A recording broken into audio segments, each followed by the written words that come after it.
Chapter 1382. As he pulled on its comb, the colorful rooster came to life. It spread its wings and stretched its back, then looked at Gu Qing Shan. "What is it? I'm sleeping right now. Can't you brat calm down a bit?"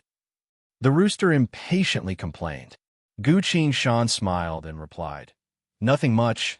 I just wanted to give you a bit of soul points, but it seems like you don't need it right now." Saying so, he acted like he was about to put the colorful rooster away. The colorful rooster hurriedly flapped its wings and smiled apologetically.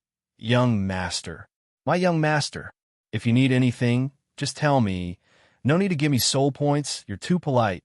Gu Qing Shan glanced at his soul point value. "Not only did I obtain 300 million soul points from killing the judge of living beings' fate. In truth, in the great tomb, to fight against an elemental giant from the illusion of the apocalypse, I once transformed into the Orange Sovereign and ate a lot of salted fish. Each of those salted fish was the essence of the elemental giant's power, which was converted into pure soul points by Orange Sovereign transformation. Although a bit was used up, the total amount of soul points was still around 300 million. The more money one has, the more generous one is. Gu Qing Shan directly gave the rooster 100,000 soul points. Being nourished by the soul points, the rooster's entire body became spirited. It spoke in high spirits. "Brother, you're truly a good friend.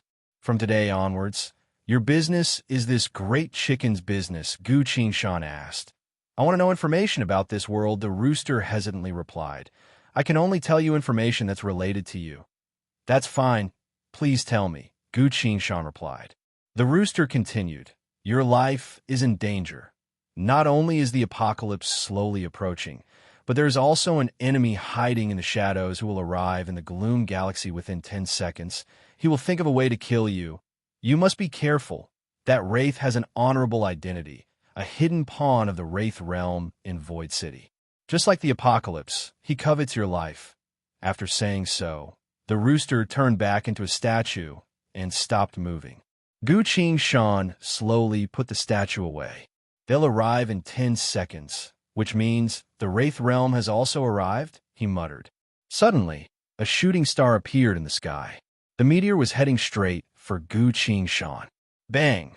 The meteor created a deep pit in the ground in front of Gu Qing Shan. A bewitchingly beautiful man walked out from the pit. He had a rapier on his waist and said with a look of disdain, "Can't this portal be improved a little?" "Direct death, Silver Crow." Immediately after, another person leaped out of the deep pit and said, "Come on, this kind of teleportation is just like this. It hasn't been improved for hundreds of years." It was a smiling man wearing a loose white robe and holding a white fan in his hand. Gu Qing Shan looked at the two of them. It would arrive in 10 seconds. Evil spirits. A dignified identity. The rooster said, "That evil ghost." So it seemed that one of these two people was the evil ghost person. Was it the Curt Death Silver Crow or the unknown person? While thinking, Gu Qing Shan showed a surprised expression and asked, "Crow, why are you here?" Crow lazily replied, "It's been a long time since I've accepted a large-scale interworld mission, so I can take a look and get some exercise." Gu Qing Shan turned to the person next to him and asked, "So that's why? This person next to you?" Crow replied, "He's from the Bounty Hunter Guild. Also a titled rank combatant. He came with me." The man then clasped his fist towards Gu Qing Shan. "Hello, I'm White Eagle, Gong Wu of the Bounty Hunter Guild. Who are you?" Gu Qing Shan ignored him and asked Crow instead, "What's your mission?" Crow took out his ID card, glanced at it, then replied, "I'm going to reinforce the nearest location. There's a human gathering point called Gloom Flame Town in the north." "Very well. Let's go," Gu Qing Shan said. "Ah. All right." Crow followed Gu Qing Shan and turned to leave. Neither of them looked at the bounty hunter again. White Eagle. Gong Wu remained where he was. He hesitated for a second, then abruptly shouted in anger, "Bastard, as a low-level hitman, you dare to look down on me like that. I'll make you pay. If this Dragon King of Atrocity Jail is weak, then I'll just kill him. On the other hand, if he's too strong for me to handle, then I might very well be the one who killed Elder Dew at that time. I'll have to contact the wretched lord right away." White Eagle. Gong Wu waved the white fan in his hand, preparing to unleash a spell. At the same time, Crow and Gu Qingshan both stopped. This bounty hunter must be sick in the head. Why would he take our guild's unsolvable hitman so seriously? Crow muttered, drew his rapier, and charged forward. Gu Qingshan didn't say anything. He silently watched as Crow faced off against the titled hunter. A titled hitman and a titled hunter. Which one is the wraithsman here?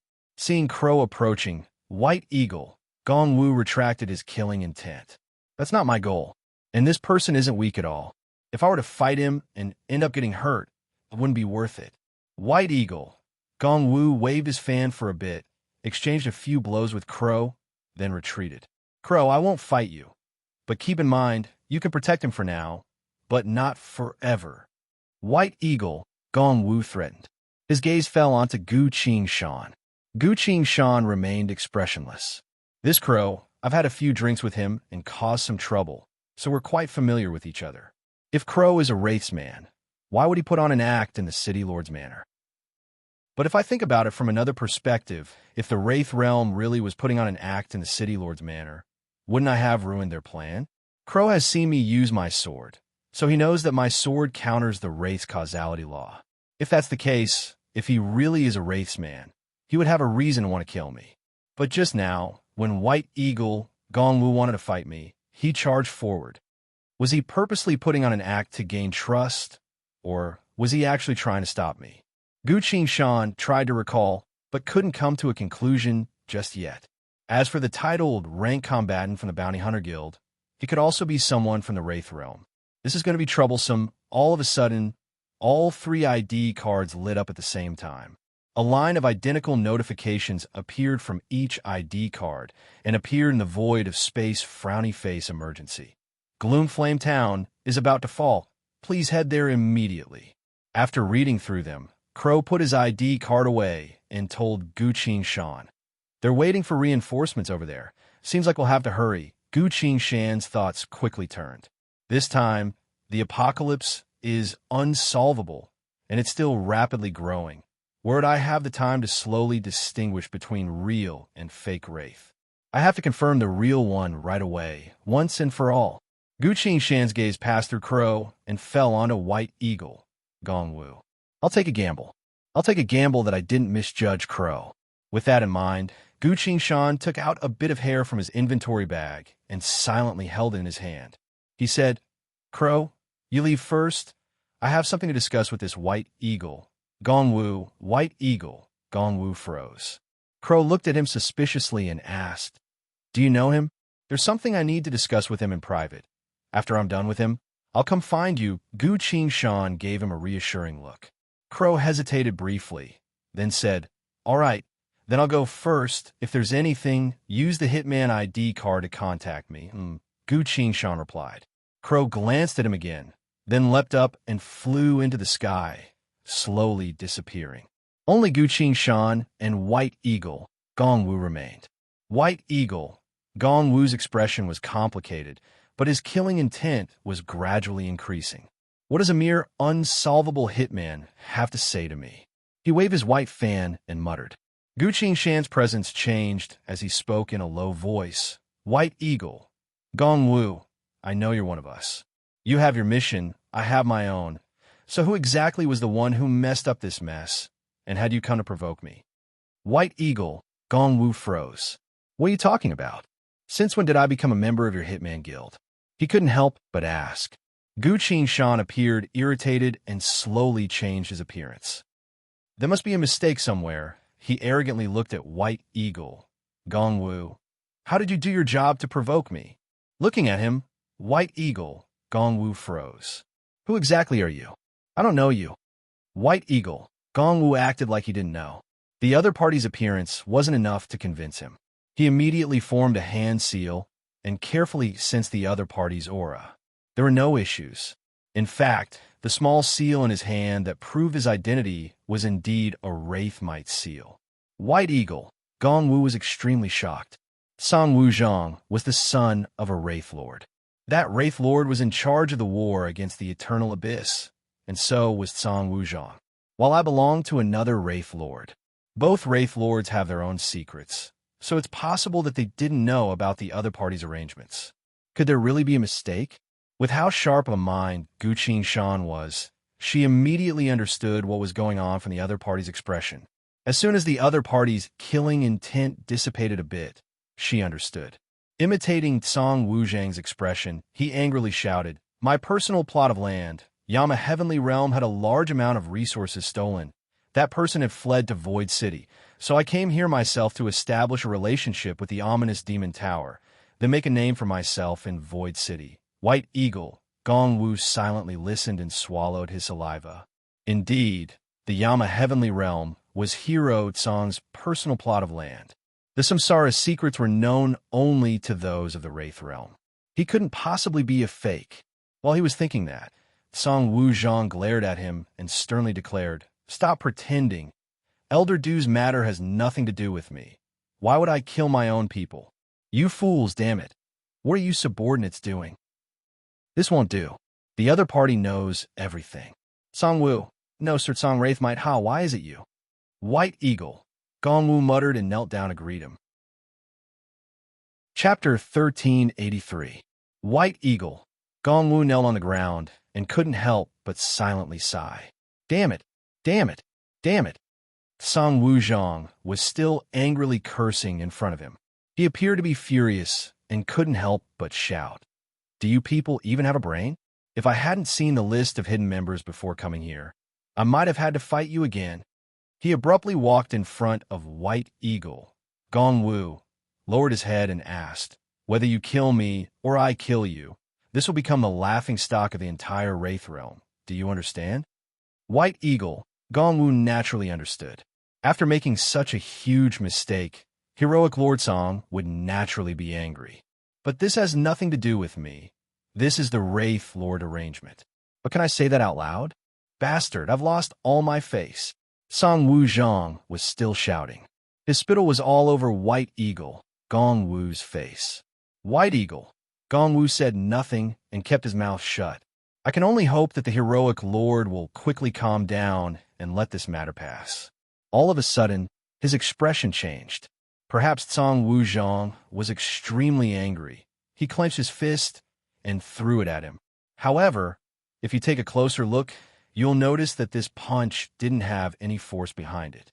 Heroic Lord didn't use any force, nor did he use any techniques. White Eagle, Gong Wu silently relaxed.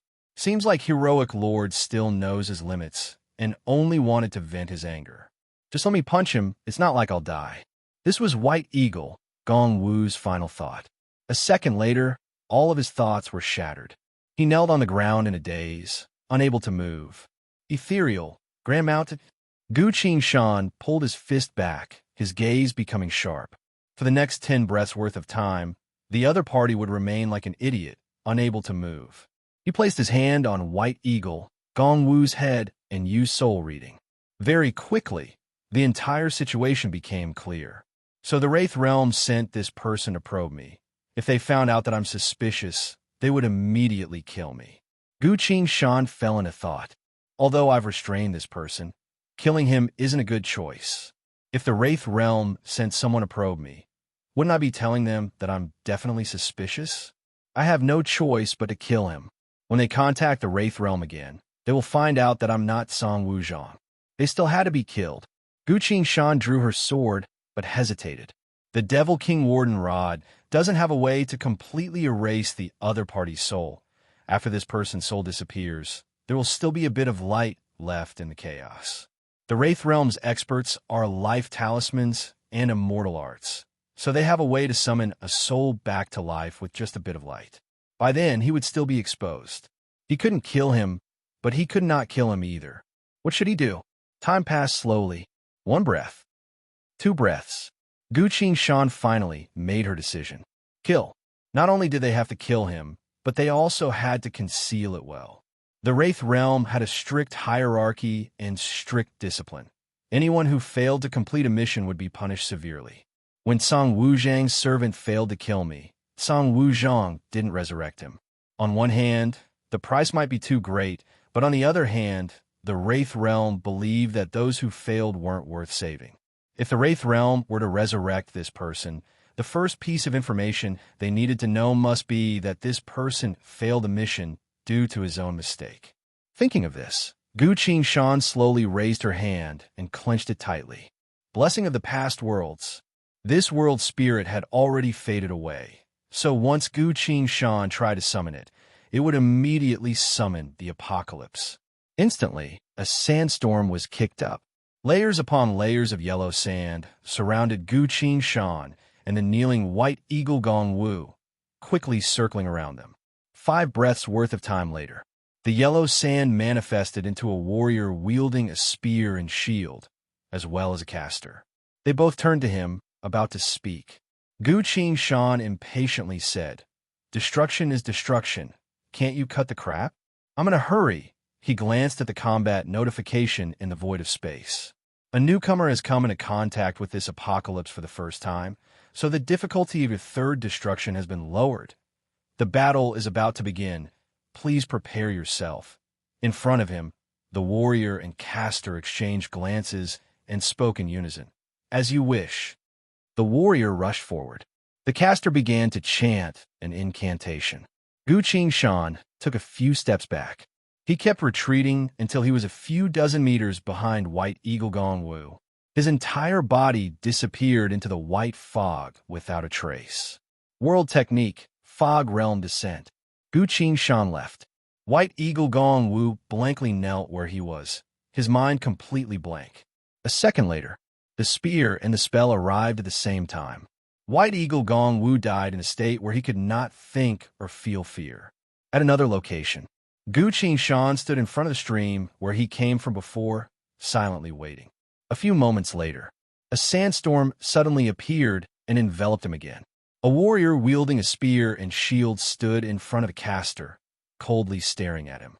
Sure enough, teleporting away can't avoid the apocalypse's attack, Gu Shan muttered. His gaze fell onto the warrior's spear. The spear was covered in blood.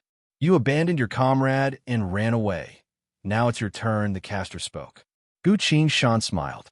He sincerely said, "That wasn't my comrade, but you must have worked hard just now."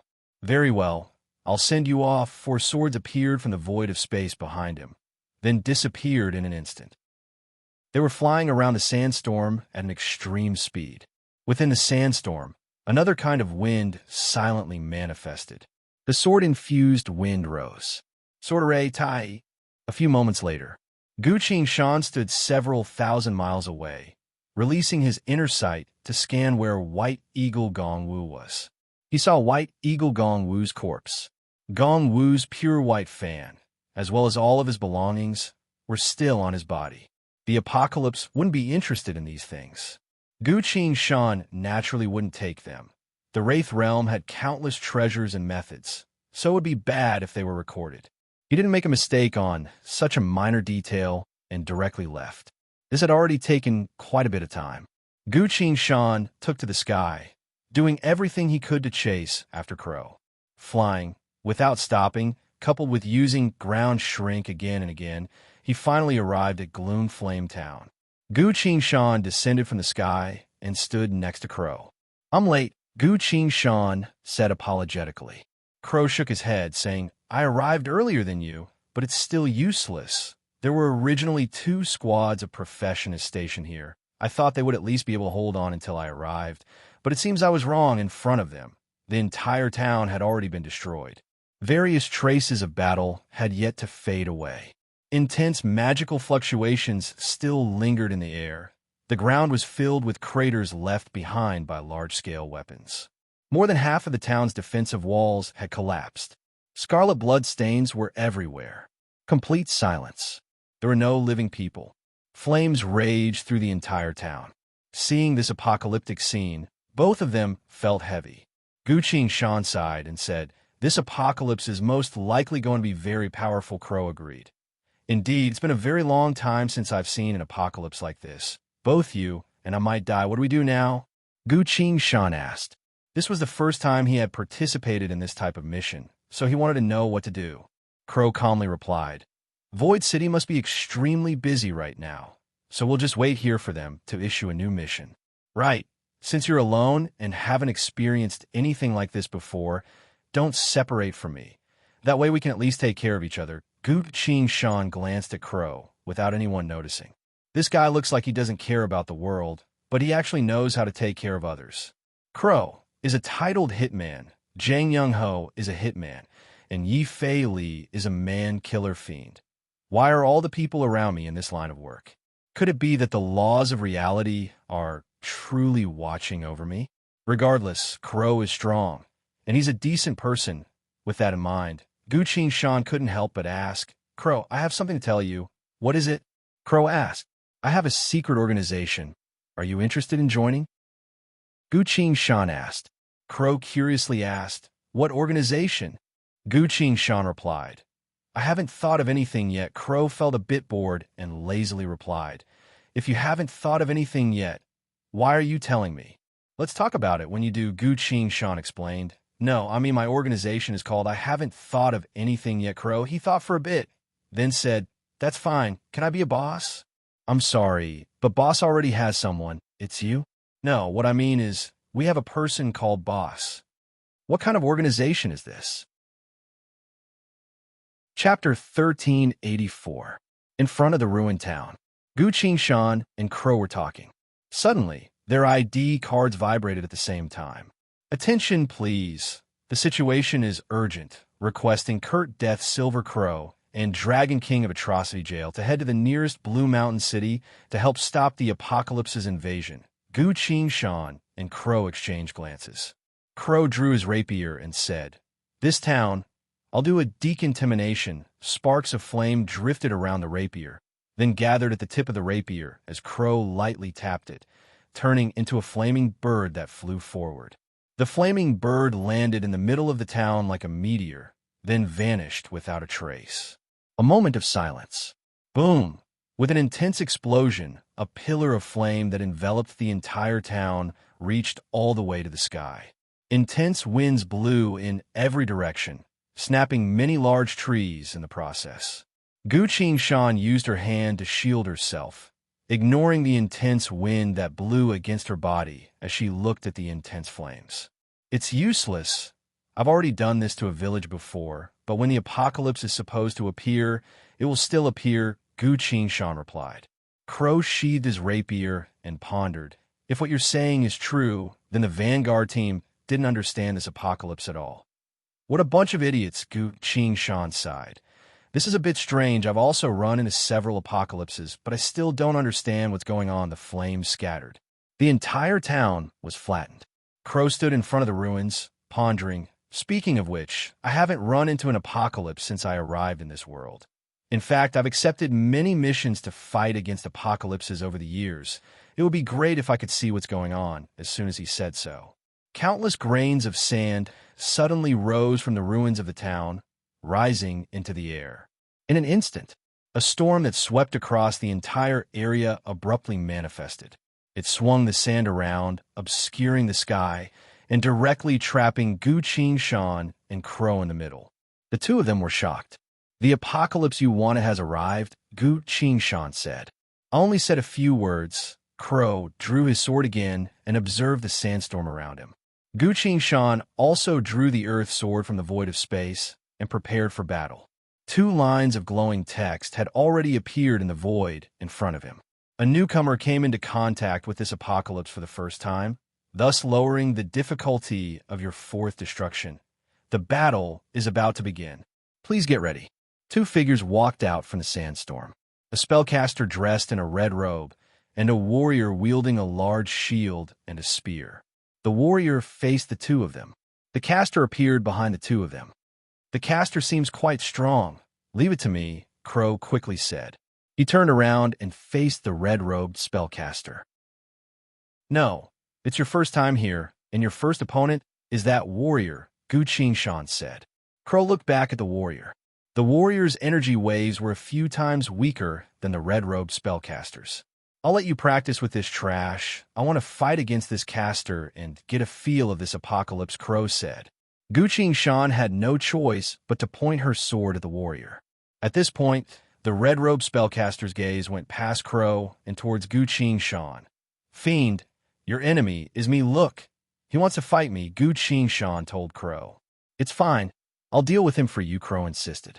As the two of them were talking, the warrior turned to Crow and said, Fellow of the avian tribe, your opponent is me. It was now that Crow was a bit interested and asked in surprise, You can tell that I'm an avian? The warrior scoffed. That's right.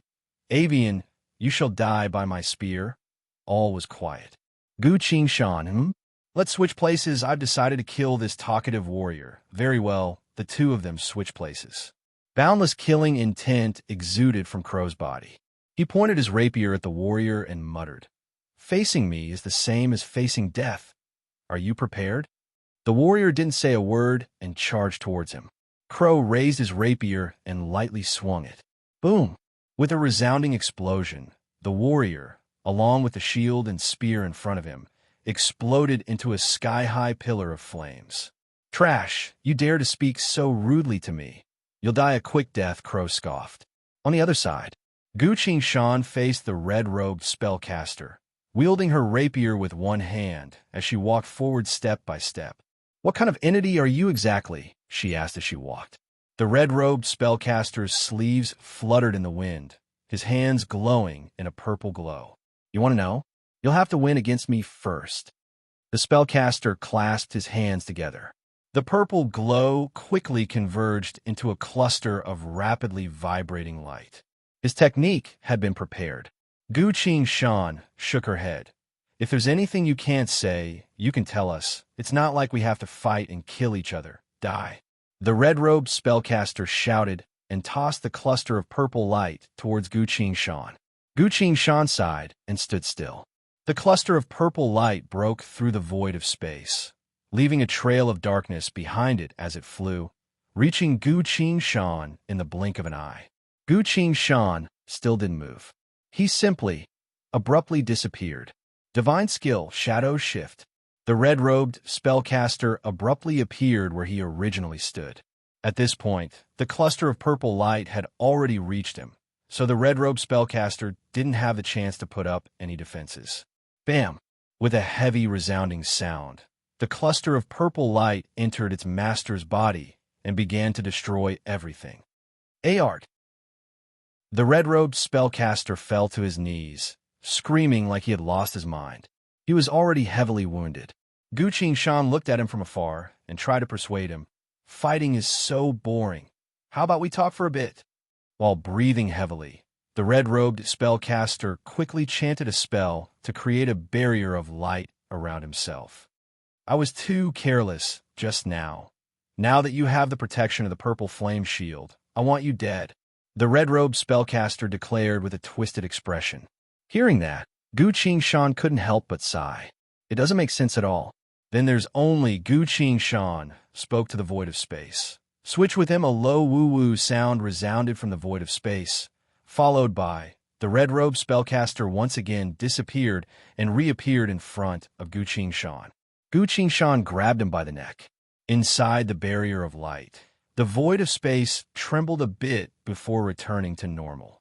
Jade Pendant Adorable used a divine skill, Shadow Shift. It directly switched the red-robed spellcaster out of the barrier. Gu Qingshan held the red-robed spellcaster down. Don't move, you'll die if you do, for swords appeared from the void of space, two of which were placed on the red-robed spellcaster's neck, one pointed at his heart and the last at his waist. Gu Qingshan looked down at where the earth sword was pointing at, then looked away. Tell me about the apocalypse, then I'll let you go, the red-robed spellcaster trembled.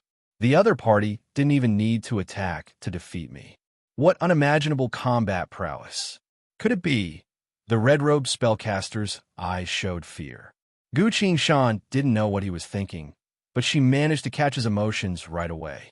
Gu Qingshan's thoughts quickly turned, then slowly spoke with a gentle tone. I'm in charge of resurrection and the dead. As long as you tell me where you came from, I'll save you from the apocalypse. I want you to swear, the red-robed spellcaster quickly spoke in a low voice. Of course I can. Gu Qingshan made up her mind and swore. I hereby swear, as long as, before she could finish her words, the red-robed spellcaster's body in her hand turned into fine grains of sand that scattered into the surrounding sandstorm. The red-robed spellcaster's expression was still full of fear as he muttered, "Save me." At the very last moment, his expression suddenly turned stiff and changed to a cold and solemn tone. Life and death are only the surface of reality, yet mortals indulge in it. Saying so, the red-robed spellcaster completely turned into sandstorm and slowly faded away. The sandstorm howled as it faded into the void of space and disappeared without a trace. Guqing Shan froze in place. Crow stood not too far away, silently watching this. Huh, even God couldn't do anything? Crow muttered, although he was speaking in a mocking tone. Neither he nor Guqing Shan laughed. At the very last moment, I felt like that spellcaster had suddenly changed into another person, Guqing Shan muttered. That's right, I also felt it, Crow agreed. Have you ever seen an apocalypse like this? Guqing Shan asked. I haven't, to be honest. I'm a bit nervous right now, Crow replied. This spellcaster was actually a part of the apocalypse, but he still retained his thoughts and will. At the very last moment, as he faded away, he was replaced by another entity who said something completely different. How eerie. Let's go. The quest has us reinforce a place called Blue Mountain City.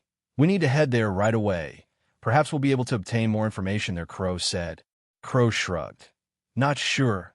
Either way, we didn't make it to the large-scale battle. Perhaps by the time we reach Blue Mountain City, everything would already be over. Guqing Shan glanced at him and said, Don't say anything stupid. You were right just now, Crow didn't mind. I was just saying, as the two of them were about to move, their ID cards began to vibrate again.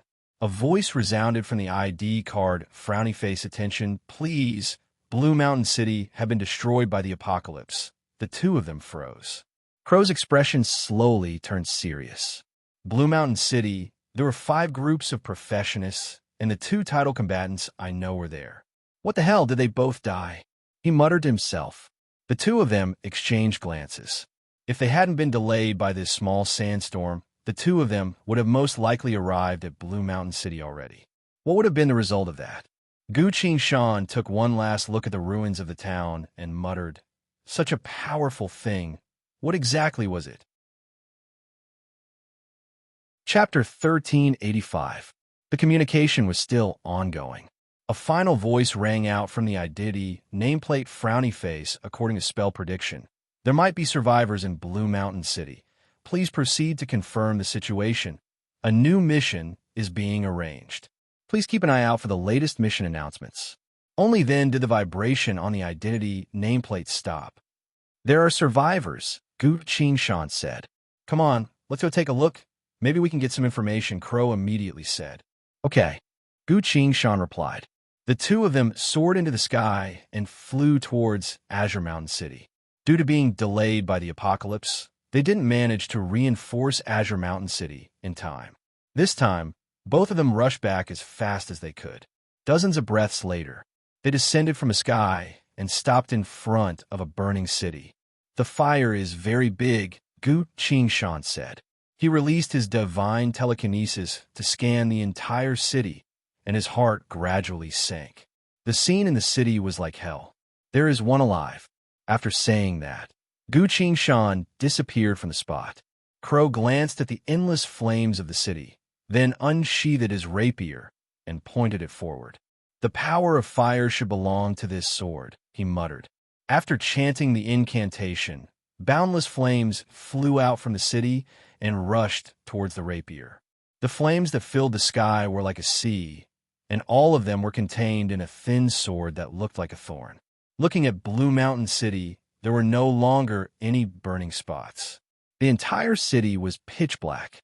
There were corpses everywhere. There were even some remains of high-grade professions. Crow then flew into the city to find Guqing Shan. He soon arrived in front of a collapsed church. Guqing Shan stood in front of him, looking at a dilapidated corner of the church. A baby in swaddling clothes was sleeping soundly. This is the only survivor? Crow asked. That's right. I didn't find anyone else alive, Guqing Shan said. Are you sure? Crow asked. Yeah, I'm quite capable in conducting a carpet search. Only this little guy is still alive, Guqing Shan said. Crow sighed, then asked, How did this guy survive? Guqing Shan pointed at the corner, signaling Crow to take a closer look. The Crow stationary realm looked over and saw that there were many holy runes etched on the corner. So it was a high-level quarantine formation, but would such a formation be useful against an apocalypse? Crow didn't quite understand. If it was really useful, the apocalypse would have been suppressed long ago. Gu Qing gently picked up the baby along with the swaddling clothes, carefully looked at him, then said, "I heard that the women and children had already been moved to the capital city, so this baby might have been left behind here, then coincidentally ran into the apocalypse." Due to the protection of the Holy Light Formation, as well as the fact that he was just born, the enemies he attracted were too weak, so they helped him kill off the baby, so he managed to survive. His analysis made a lot of sense, so Crow also nodded. "Should we bring him along?" Crow asked. "What else?" Gu Qing asked. "I don't know how to change diapers," Crow casually replied. "You feed him. I'll change his diapers," Gu Qing assigned the task. "I don't have any milk," Crow once again casually replied. Gu Qing scowled. "Can't you just give him something to eat?" "It has nothing to do with whether or not you have milk," Crow sincerely replied. "Babies need to be fed. There's nothing we can do about this. We'll just have to wait and see if there's a chance to go to the capital city. Once we get there, we'll entrust him to the people of this world, or directly to the Evacuation and Relocation Organization." Gu Qing looked down at the baby. The baby was sleeping soundly. "While we don't have a mission right now, let's quickly head to this world's capital city and take care of this baby," Gu Qing decisively said. Crow agreed. "That's right. Taking care of babies isn't something we're good at." As the two of them were about to move, they suddenly stopped. Around them, a sandstorm was blowing. Lines of glowing text appeared in the void of space. Frowny face. "There are no newcomers to face the apocalypse this time. Your destruction has entered the second phase." Within the intense sandstorm, yellow sand covered the sky. 2 people and 1 baby were completely surrounded. "Why do I feel like it's going to be a lot harder this time?" Crow doubtfully asked. "Prepare for battle," Gu Qing curtly said. He was holding the baby in his left hand, while wielding the earth sword in his right. 3 figures slowly appeared from the sandstorm in front of them. A spellcaster, a giant covered in heavy armor, and a 3-headed hound shrouded in green mist. Crow pointed his rapier at the 3-headed hound. "Fiend, it's a dog from your homeland. I don't know it," Gu Qing replied. "Be careful. It seems to be carrying some sort of powerful poison." "Of course you wouldn't be afraid, but the little guy in your hand might not be able to handle it," Crow said. Gu Qing nodded. Both of them were a bit cautious, because the 3 monsters in front of them were giving off strange fluctuations. The caster first turned to Crow and spoke. "Swordsman, your opponent is me." The giant swung his battle axe and roared at Gu Qing. The 3-headed hound looked at the baby in his hand, drooling. The meaning of this was clear. Crow quickly said, "You can deal with 2 of them at once, can you?" "Not at all, as long as the baby doesn't wake up," Gu Qing replied. "Don't worry, he's sleeping very soundly. He won't wake up right now," Crow said. The baby opened his eyes and curiously glanced at him, then, dashwalla, the baby immediately began to cry. Gu Qing. At this point, the 3-headed hound was the first to rush forward. The battle had begun. Crow drew his rapier. "I'm going to kill the caster. I'll help you later." Saying so, he leapt forward. On Gu Qing's side, as the 3-headed hound was about to reach him, his figure suddenly flashed and turned into 7 to 8 illusions. Each of the illusions was incredibly lifelike, no different from the real him. First published on August 1's Chinese website, Hitman Movement Technique, Flowing Shadow Steps. The 3-headed hound was confused, not knowing which Gu Qing to attack. At this point, a line of glowing text quickly appeared. Frowny face, attention. "One of your abilities has been extracted by the giant. Please be careful." Gu Qing's expression changed. "What? It can extract my ability as well?" He abruptly turned to the giant. The giant angrily roared. "Fiend, I know your codename is Dragon King of Atrocity Jail. I'll call you. Do you dare to answer?" Gu Qing. "Answer my ass." He was still shocked. During the second apocalypse, his leather armor was instantly destroyed, and now he's able to use his abilities. The baby in his hand was still crying and moving its body awkwardly. If he's frozen, Gu Qingshan stopped observing these monsters. He abruptly leapt forward and slashed at the three-headed hound. The three-headed hound was confused and didn't move. Gu Qingshan's attack was still quite a distance away from him. How could that hit me? Uffed. Blood splattered. The three-headed hound turned into a mist of blood in midair and was sent flying. Secret art, Life Seeker. Because this three-headed hound was poisoned, Gu Qingshan decided to kill it from afar. Against this apocalypse, he didn't want to expose too many of his swords and trump cards. Gu Qingshan put his sword away and looked at the giant. Seeing that he didn't answer, the giant rolled his eyes and shouted, "Fiend, if you don't answer, I'll assume that you're afraid." Gu Qingshan's expression changed. If that's the case, answering would be the same as being hit. Not answering would be assumed to be cowardice and being hit. A second later, Gu Qingshan stood still, unable to move. He silently sighed.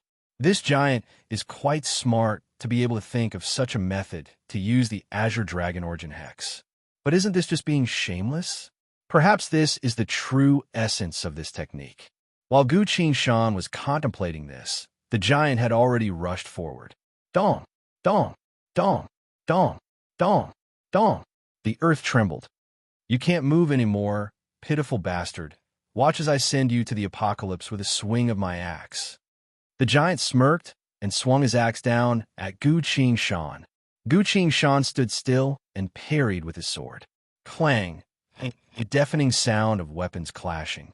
The giant was sent flying along with his axe. Gu Qingshan swung his sword and pointed it straight at the giant.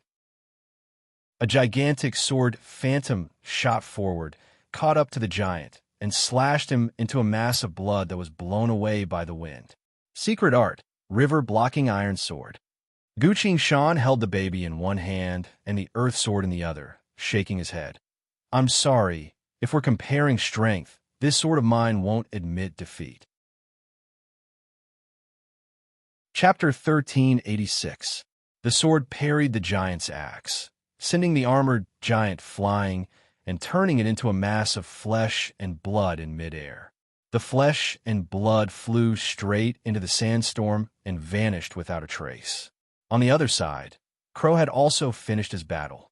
His rapier stabbed straight through the caster's chest, shattering him into scattered sandstorm. Crow turned around, only to see Gu Qingshan hugging the infant, humming a tune as her hands moved. "Ah, don't cry, don't cry," Gu Qingshan scoffed. Crow facepalmed. "Hey, you're holding him upside down. The infant's head should be in your arms, not with his feet facing up and his head facing down." Gu Qingshan was surprised. "I thought that would help him sleep." He adjusted the infant's posture and looked at Crow. "You seem to be quite experienced. How about you carry him instead?" Crow refused and took a step back. "I can fight, but I've only seen others do something like coaxing a baby. I've never tried it before." Gu Qingshan looked at the crying infant in her arms and doubtfully asked, "Is this little guy hungry?" "I don't know, but neither you nor I have any milk, so we need to hurry to the capital city. That's where there's food for infants," Crow replied. "You're right, let's go," Gu Qingshan also said. As the two of them were about to move, their ID cards vibrated again. Frowny face, "Attention, please. Attention, please. All civilians have been evacuated to the Gloom Obsidian Star. The Gloom Forest world destruction is irreversible. We will preserve the following war points for professionists to travel to the Gloom Obsidian Star." A few glows of light appeared from the ID cards, manifesting as coordinates in the air. "It fell so quickly," Gu Qingshan muttered in a low voice. Crow pondered, "Something doesn't seem right. The apocalypse we ran into didn't seem to be powerful enough to force everyone to flee." Gu Qingshan disagreed and said, "No, I've been in contact with this apocalypse more than you. I've noticed that the more apocalypses I run into, the more powerful they become." While saying that, Gu Qingshan silently asked the war god UI in her mind, "Interface, you said that this apocalypse is similar to the end of the sandstorm. Can you confirm it now?" The war god UI replied, "We don't have enough information. We can't be sure." Gu Qingshan continued asking, "If it's the end of the sandstorm, then it must be a growth-type apocalypse. In your opinion, is this apocalypse's growth rate normal? It's not normal. It's growing too quickly, the war god UI commented. Gu Qingshan looked at her remaining soul points.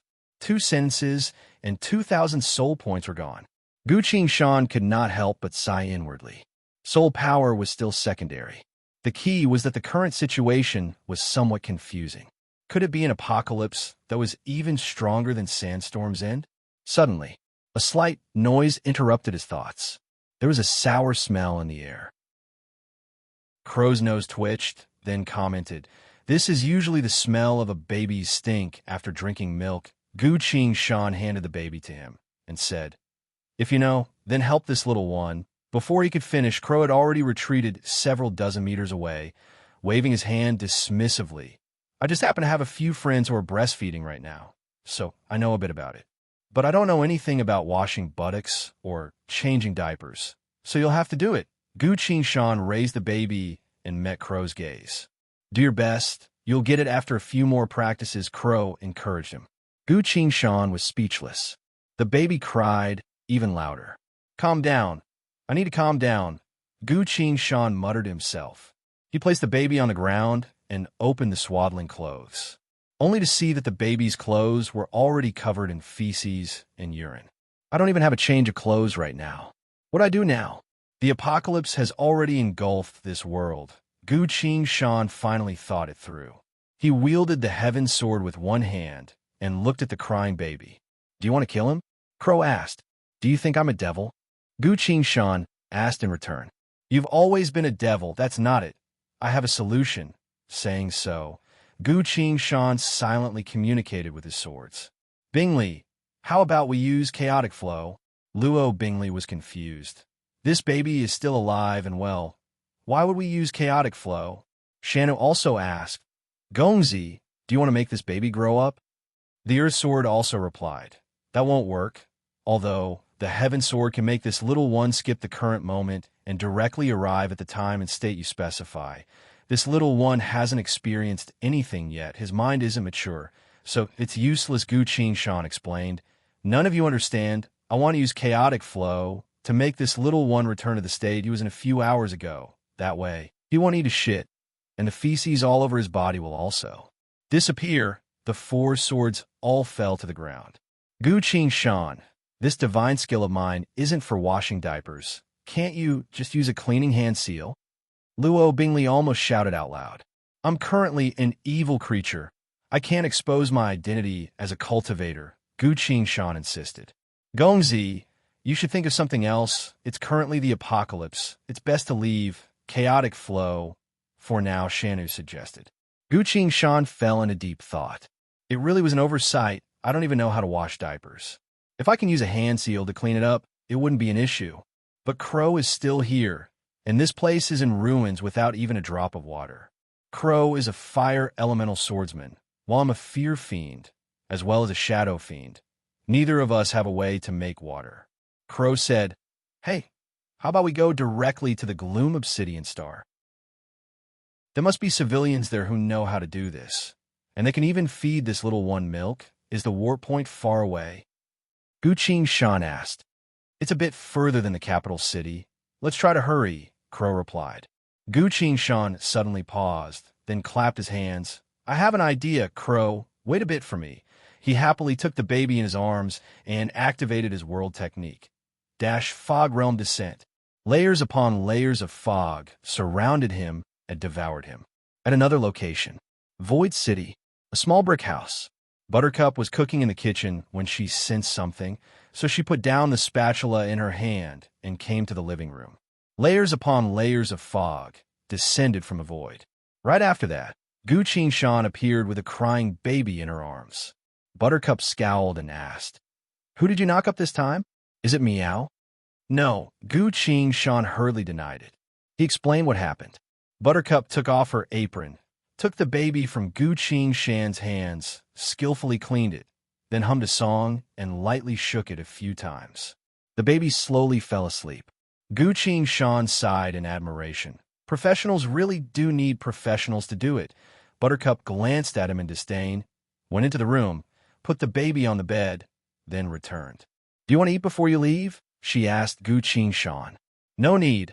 I'll leave this baby to you for now. I'll go do that large-scale quest first, Gu Shan replied. No problem, but you need to be careful. I heard that there's something wrong with that quest. Quite a few professionists have died, Buttercup told her. All right, I'll be careful, Gu Shan cautiously replied.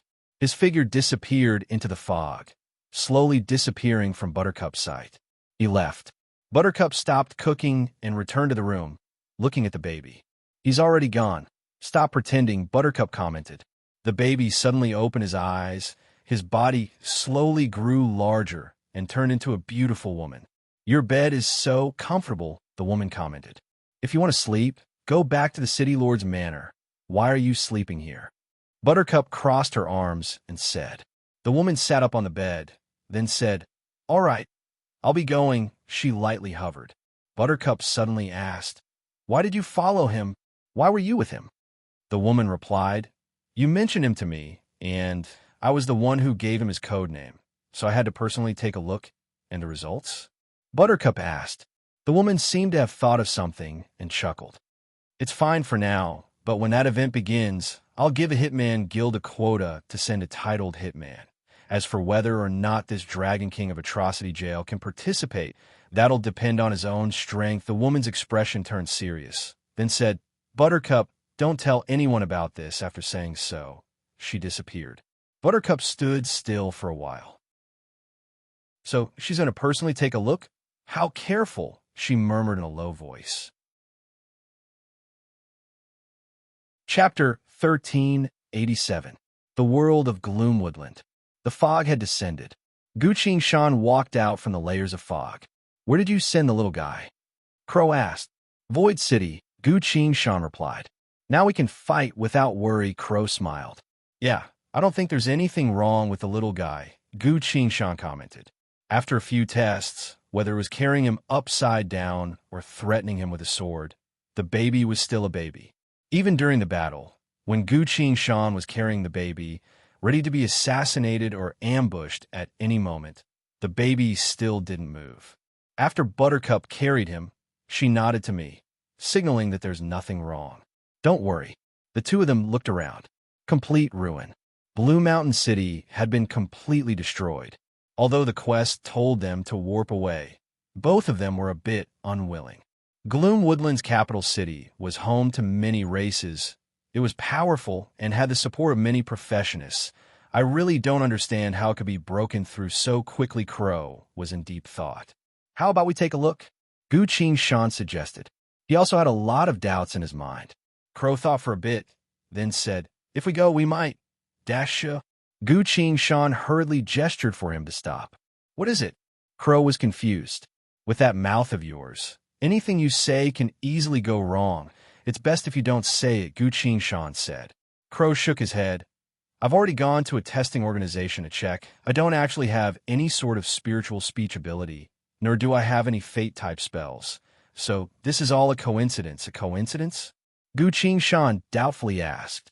Yes, a coincidence, Crow smiled. For example, what I'm saying right now is that we're about to be surrounded by countless monsters. Gu Shan drew her swords and nervously observed their surroundings. The surroundings were deathly silent. 1 breath, 2 breaths, 3 breaths. Nothing else happened. See, coincidences only happen occasionally. They're not real abilities, Crow shrugged. Gu Shan sighed in relief. That's good. Then let's head to the capital city and see if we can find any information. Go. The two of them soared into the clouds and flew toward Monarch City. They hurried on with all their might and finally saw King City after 15 minutes. The two of them landed. This place was still in ruins. The entire King City was completely destroyed by the apocalypse. Unlike Blue Mountain City, there were not many corpses here, and most of them were high-grade professions. The civilians had all been moved to the Dark Rock Star. Gu Shan released her spiritual sense and carefully scanned the entire city, trying to find some clues. There's a corpse we need to take a look at, Gu Shan said. Very well, Crow replied. The two of them flew all the way and arrived in front of a corpse. I know him. He's the librarian of the Void Library, Crow whispered. The Void Library was a branch of Void City that focused on collecting knowledge. similar to the Spire Keeper Association of the 900 million world layers. Gu Qing Shan squatted down, pried open the corpse's hand, and took out a leaf. The leaves of the Tree of Knowledge are the hardest to decay. Let's take a look at what's written here, Crow said. Gu Qing Shan looked at the leaf and muttered, "These monsters are all extinct species. They shouldn't have. There were only so many words, and they looked extremely messy, as if this professionist had hurriedly scribbled them out of extreme danger. Before he could finish, he died." Gu Qing Shan looked at the corpse, only to see that the corpse's expression was still frozen with shock and disbelief. It was as if he was still in a state of shock right before his death. Extinct species, Gu Qing Shan and Crow both fell into thought. Crow spoke up. "If that's the case, the casters and warriors we ran in earlier seem to belong to an extinct civilization. What about the giant?" Gu Qing Shan asked. "I only know a bit about it. We'll need to go to the Void Library to verify this," Crow replied. Gu Qing Shan sighed. "That won't do. There are too many possibilities. We need more information," Crow replied. "That's easy. Let's head to the Gloom Obsidian Star and meet up with the other professionists. We'll discuss each other's information. How far away is the warp point from us?" Gu Qing Shan asked. Crow pointed in a certain direction. "There's still a self-destructing warp point left outside the city. We can use it once. With such a short distance, there's no need to be afraid, even if the apocalypse appears." Boom! The ground trembled. A sandstorm kicked up. Yellow sand filled the sky, obscuring everything. The world fell into darkness. From the boundless yellow sand, monsters appeared one after another. As far as the eye could see, there was no end to the monsters. They had practically filled the entire city. Even the wilderness outside the city was filled with them. They silently surrounded Gu Qing Shan and Crow. Gu Qing Shan and Crow were stunned. They couldn't win against them at all. "Crow," Gu Qing Shan called out. Crow anxiously observed the seemingly endless monsters. "I suggest that you re-examine your spirit of speech." After saying so, Gu Qing Shan abruptly let go of the twin swords Heaven and Earth and drew the Six Paths Great Mountain Sword. "At first, I thought there would only be two monsters, but now an endless horde of monsters had appeared. Could it be that the monsters from before were only used to deceive? That makes sense. Once the monsters understand enough about a professionist, they would suddenly appear in large numbers, using their absolute advantage in both strength and numbers to directly crush the professionist to death. Some of them could destroy defensive equipment, some could absorb skills, and even many other abilities, so no matter who they were up against, they would be able to swarm and eliminate them. Any general would know that war was a battle of numbers, using absolute advantage to defeat the minority. This was a complete strategy. Gu Qing Shan felt a chill running down her spine. The apocalypse. They're using the law of war against professionists. No, this isn't the apocalypse. This isn't the apocalypse. But if this isn't the apocalypse, what is it? Gu Qing Shan forced herself to remain calm, quickly thinking, observing, and pondering. What now? There's no time. I'm going to go all out today. Crow drew his rapier and shouted at the horde of monsters. At the same time, he sent telepathy to Gu Qing Shan. "Hurry, use that fog warp from before to teleport us away. Otherwise, we'll really die here." Gu Qing Shan didn't seem to notice at all and pointed the limpid autumn water sword in her hand forward. Countless tiny sword phantoms erupted from the sword, clashing over 1,000,000 times in the blink of an eye. Boom. Within the ruins, a sea of flames once again descended. This wasn't the flames of the apocalypse, but rather the power of the divine sword spells. This swordsmanship was performed by the Six Paths Great Mountain Sword, so no spells or defensive techniques could stop it. In an instant, all the spells and spells unleashed by the monsters were extinguished by the flames. The flame slash was called Parting Fire, the first strike of the divine skill. The Azura Divine sword required soul points, so this strike from Gu Qing Shan unleashed endless flames that enveloped the entire city. His soul points were quickly dropping. Without any time to feel sorry for his soul points, Gu Qing Shan swung her sword again. The raging flames on the sword had completely disappeared. A layer of white frost began to spread from the sword, slowly spreading like an invisible blizzard that swept across the entire city. The second strike of the divine skill, Frost Edge, Sword of Extinction. Frost Edge, immobilizing all living beings. This was the divine skill of Sword of Extinction. The deep white frost began to spread, quickly covered every monster's body, then spread to every monster in the city. The monsters couldn't move. Go to the war point, Gu Qingshan shouted.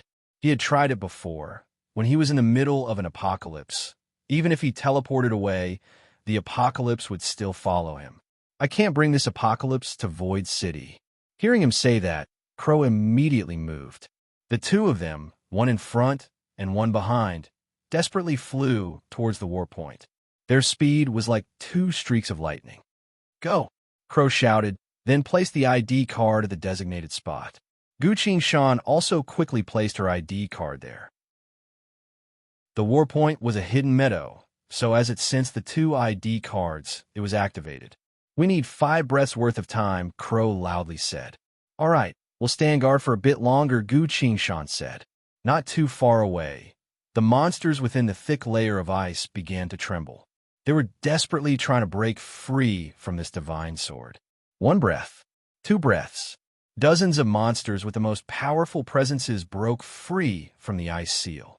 Crow wielded his rapier, swung it forward, and muttered, "Your deaths now shall be reaped by my future self." Rumble, rumble. The monsters all fell to the ground. Crow cautiously stared at the fallen monsters. The monsters were still struggling on the ground, but quickly died. Crow sighed in relief. "I didn't see you attack," Gu Qingshan said. Crow hurriedly said, "My future self will kill them. If my future self failed, they wouldn't have died just now. I would have been the one to die." Gu Qingshan didn't have time to say anything else and turned her gaze towards the city, only to see that the countless monsters had begun to break free from the ice. There were simply too many of them. Although Gu Qingshan had the Azura Divine Skill, the 6 Paths Great Mountain Sword, as well as a large amount of soul points to support him, he couldn't control them for too long. 2 breaths worth of time left. Crow shouted, "That technique of yours is too dangerous. Let me do it," Gu Qingshan said. Saying so, he put his sword away. Crow gave him a strange look. "If you want to attack, just do it. Why did you put your weapon away?" Gu Qingshan's killing intent surged. A resounding sound resounded across the entire world. Wind, sand, the city, and the monsters were all blown away by this sound. Mind Sword, Sun Moon Eclipse. As soon as Gu Qingshan unleashed this attack, he didn't have time to see the result.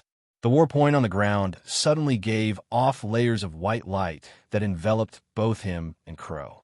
The white light turned into a gate that sucked them inside. Chapter 1388.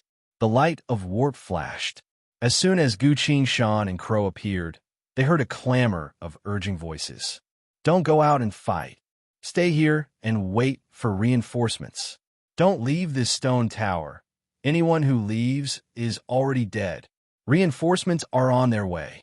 The tall stone walls blocked their vision. So Gu Qingshan held his sword and looked around, but didn't see a single person.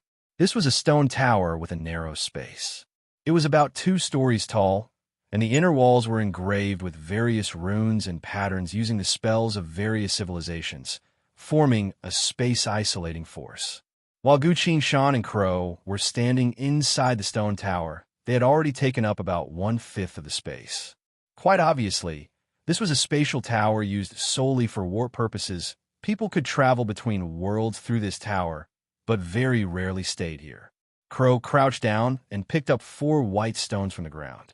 The warning voices from before were still resounding from the stones. "This is a voice recorder stone," Crow explained. "As long as you hold it tightly and speak into it, it will record the first thing you say, then continuously repeat it." Gu Qingshan released his inner sight, spreading it through the stone walls. There wasn't a single living creature in the barren wilderness, only numerous collapsed structures and countless corpses. All traces of civilization had been destroyed. Instead, the spatial warp tower that Void City built became the only surviving structure in this world. They're all dead, Gu Qingshan said. What? Crow asked. I said, everyone in this world is dead, Gu Qingshan replied. This time, Crow understood. He walked to the window and looked outside, only to see that every single corpse had a completely different expression on their faces. Among the professionists who died together, some of them still had a stiff smile on their faces. Some had despair on their faces due to fear, while others still had blank expressions on their faces even after death. Crow felt chills running down his spine and sighed. I thought we were saved, but it turned out to be like this. It's been a long time since I've experienced something so eerie and dangerous. How strange, how exactly did the people of this world die? Gu Qingshan was confused. Suddenly, his expression changed. On the field outside the stone tower, among the countless corpses, Gu Qingshan sensed a weak aura. Within a radius of tens of thousands of kilometers, there was only one aura that represented life. Crow, there's someone still alive outside. I need to take a look, Gu Qingshan said. Didn't you hear what the rock said? Those who left the tower are all dead, Crow warned. Gu Qingshan was silent for a while and insisted. I have to rescue that person. Otherwise, hiding here without any information is no different from waiting for death. He took out a strand of hair from his inventory bag and wrapped it around his waist. Hair? What are you doing? Crow asked in confusion. Gu Qingshan tied the hair into a knot, then gave one end of the hair to Crow. This strand of hair has the ability to stretch and contract at will. So when you try to pull it, it will pull me back, Gu Qingshan explained. This was Lin's hair. Back on the Gemini star, when Magic Dragon was chasing after them, Lin decided to buy time for Gu Qingshan to escape first. So she pulled out this strand of hair and tied it around her waist, then gave the other end to Gu Qingshan. When Gu Qingshan successfully arrived at the warp point, he used this strand of hair to pull the dying Lin to his side, then escaped from Magic Dragon's pursuit. So, after you save that person, I'll immediately pull you back? Crow asked. Gu Qingshan explained the method to her, then added, I should be able to return on my own, but from the expressions of these corpses, I'm afraid things aren't that simple. If I can't return on my own, you'll have to drag me back. All right, if I notice anything amiss, I'll immediately pull you back. Crow held the strand of hair in his hand and said with a cautious expression. Gu Qingshan walked in front of the stone tower and silently calculated the distance. The unconscious person was around 7,000 meters away from the stone tower. I can't use Adorable in this dangerous place. Otherwise, if something happens to the gourd, Gu Qingshan would also feel uneasy. I have to make a trip myself. He took a deep breath, abruptly pushed the door open, and shouted, Crow, save him. Before he even finished his words, he vanished. Divine skill, shadow shift. In a split second, Gu Qingshan appeared where the unconscious person was, while the unconscious person had already entered the stone tower. Gu Qingshan then jumped out from the pile of corpses, about to use ground shrink. All of a sudden, he noticed that the scenery around him had changed. The originally silent wilderness was now filled with the sound of explosions of spells. Countless professionists were fighting against the sandstorm monster. This scene only lasted for the blink of an eye. As soon as Gu Qingshan took a step forward, the scenery abruptly shattered, replaced by a new scene. Gu Qingshan found himself sinking into a deep, cold ocean. A few thousand meters in front of him, a giant octopus-like monster was silently watching him. Each of this octopus monster's tentacles had a human head growing out of it. The human head stared at Gu Qingshan, roaring in unison. The scenery shattered, revealing a completely new world around Gu Qingshan. A burning city. The streets were filled with frenzied people. Gu Qingshan saw a group of staggering people crawling on the ground to feast on a corpse. Man-eater fiends. Gu Qingshan was shocked. Another group of people with bloodshot eyes were charging towards him. Kill, kill, kill, kill, kill. Everyone must die. These people roared. In the sky, there were even people with skeletal wings breathing out elemental tides from their mouths. A giant snake-like monster was slithering on the street on the other side. As Gu Qingshan raised his sword to fight, the scenery abruptly went away from him. He felt an immense force coming from his waist. A powerful pulling force pulled him out of that world and sent him flying back to the stone tower. Bam! The door of the stone tower closed. So was Crow. He caught the man, lightly placed him on the ground inside the stone tower, then turned around to pull the strand of hair in his hand. As soon as Gu Qingshan returned, he had already closed the stone tower's door. I knew something was wrong when I saw you standing there without moving. So I pulled you back. Crow let go of the strand of hair in his hand and said. Gu Qingshan wiped the cold sweat off his forehead and said, "You did the right thing. Otherwise, I might not have been able to return. What exactly happened?" Crow solemnly asked. Gu Qingshan then explained what happened just now. Crow appeared confused. Never seen it. Never heard of it before. He shook his head. The two of them turned to look at the man on the ground. This was a young man wearing glasses. His mouth was bleeding, but his body was still trembling. Gu Qingshan scanned through with his inner sight and found that this man was only breathing out without breathing in, as if he was on the verge of death. Crow, do you know any healing techniques? Gu Qingshan asked. This man on the ground must know something. If Crow can't do anything, he can only use the Heaven Sword. Crow unsheathed the rapier at his waist and said, "Let me try." Wielding the rapier, he abruptly stabbed it into the man's heart and muttered, "With the fate of living beings as the fruit, unleash thy future vitality, heal all wounds." The slender rapier began to burn with milky white flames. The flames were completely absorbed into the man's body. Crow immediately drew his rapier. Gu Qingshan looked back, only to see that there wasn't even a single wound on the man's chest. His expression had returned to normal. Even his breathing had stabilized.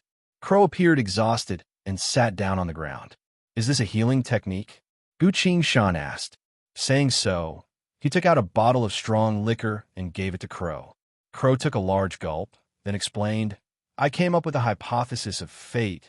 That is, he survived, then used that as the causation to overdraft some of his vitality from his future in order to save him now. Then, what will happen to him in the future?"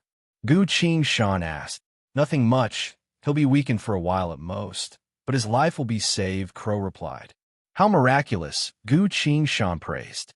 "This technique consumes a lot of energy. I need to rest for a bit." Crow leaned against the wall, breathing heavily. Gu Qingshan turned to the man in glasses. He had already opened his eyes and sat up, observing the two of them. "Did you save me?" "Yes, this is the teleport tower. You're safe for now." "Thank you. I'm a researcher of the Void Library. My name is Amaki." Saying so, the man took out a book-shaped insignia. The insignia gave off a unique power fluctuation. After sensing it for a bit, Crow nodded to Gu Qingshan. "It's true, he's a member of the Void Library." Gu Qingshan felt a bit more assured and said, "I'm Gu Qingshan. This is Crow. We're from the Hitman Guild Omaki's side." Then spoke in a desolate tone. "You shouldn't have come here. This is a completely chaotic place. I know. I've also experienced it just now. There are many overlapping worlds outside," Gu Qingshan replied. Omaki shook his head. "That's not the main point. The main point is that the terrifying monsters that have gone extinct in history still exist here. They will devour all professionists who come to fight." Chapter 1389. I love you guys, mwah mwah mwah. Went to visit Xian Sun in World Apocalypse Online. Took half a day off. Currently typing. Please wait a moment. Once the content has been updated, please refresh the page to receive the latest update. Chapter 1390. A terrifying monster that went extinct long ago. Gu Qingshan and Crow exchanged glances. "That's right, we couldn't win at all. I really don't know what happened here," Omaki dejectedly said. "You're a researcher of the Void Library. Please take a look for us." Saying so, Crow drew his rapier and tapped the void of space a few times. Images of a shield-wielding warrior, a red-robed caster, an armored giant, and a three-headed hound appeared one after another, all of them vivid and lifelike. Gu Qingshan asked from the side, "We ran into a few of these guys. Do you know who they were?" Omaki glanced over them and replied, "They were all entities of the Saint Spirit world. You were very lucky to run into them, as they are all races that abide by the rules of combat. What about you? What did you run into?" Gu Qingshan asked. There were 2 platoons in this batch. The first platoon consisted of 39 people. They were directly dragged into the ocean, ran into an octopus monster, and were completely wiped out. I was in the second platoon and ran into the plague apocalypse, only managing to escape with my life. In truth, if you hadn't saved me, I would have died as well, as Omaki explained. He couldn't help but display a sorrowful expression. Gu Qingshan's expression changed a bit, then asked, "Did each of that octopus monster's tentacles grow a human head?" "Yes," Omaki replied. "What was it?" Gu Qingshan pursued. "A type of void monster that had long since disappeared from the river of time. Due to its excessively powerful abilities, it was almost invincible within the void. After that, it went to challenge the inner plane and fought for 70 days before being killed by the combined forces of the old gods and the eternal abyss," Omaki explained. Gu Qingshan said, "Fortunately, I ran fast enough, otherwise I would have died as well." "What's the deal with the plague apocalypse?" Crow asked with interest. Omaki patiently explained, "The plague apocalypse is an irresistible mutation. Anyone could be infected and turn into a man-killer fiend or man-eater fiend. We conducted reverse research and speculations on this apocalypse, discovering that the plague apocalypse originally had more than 1,000 forms, capable of destroying countless worlds. We were scared to death at the time, but fortunately, this apocalypse had always been in a weakened state, not changing even after it was destroyed." "Over 1,000 different forms of the plague?" Crow couldn't help but click his tongue and exclaim. "Sure enough, scholars like you really do know a lot," Omaki said dejectedly. "What's the use of knowing more? This time, we encountered over 1,000 different forms of the plague. It was too terrifying. Everyone ended up dying. And you relied on the power of knowledge to survive," Gu Qingshan gently replied. "My original research topic was the plague apocalypse. So after encountering this apocalypse, I managed to hold on for the longest time until your rescue arrived." Speaking of this, Omaki felt somewhat fortunate. Gu Qingshan's mind raced. Why do I feel like he seemed to have overlooked something? He paced back and forth in the tower, deep in thought. At some point, he finally remembered. It was a conversation. "You've encountered a man-killer fiend and a man-eater fiend, correct?" the lady asked. "Yes," he answered at the time. The lady continued. "It was a parallel world apocalypse. It originally swept through every space within that parallel world.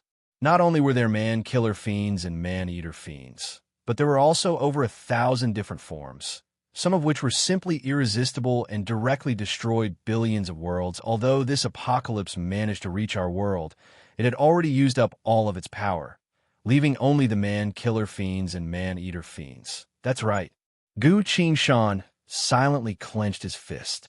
"Lady Fusey had once explained to me about the destruction and corrosion of parallel worlds. She had mentioned this before.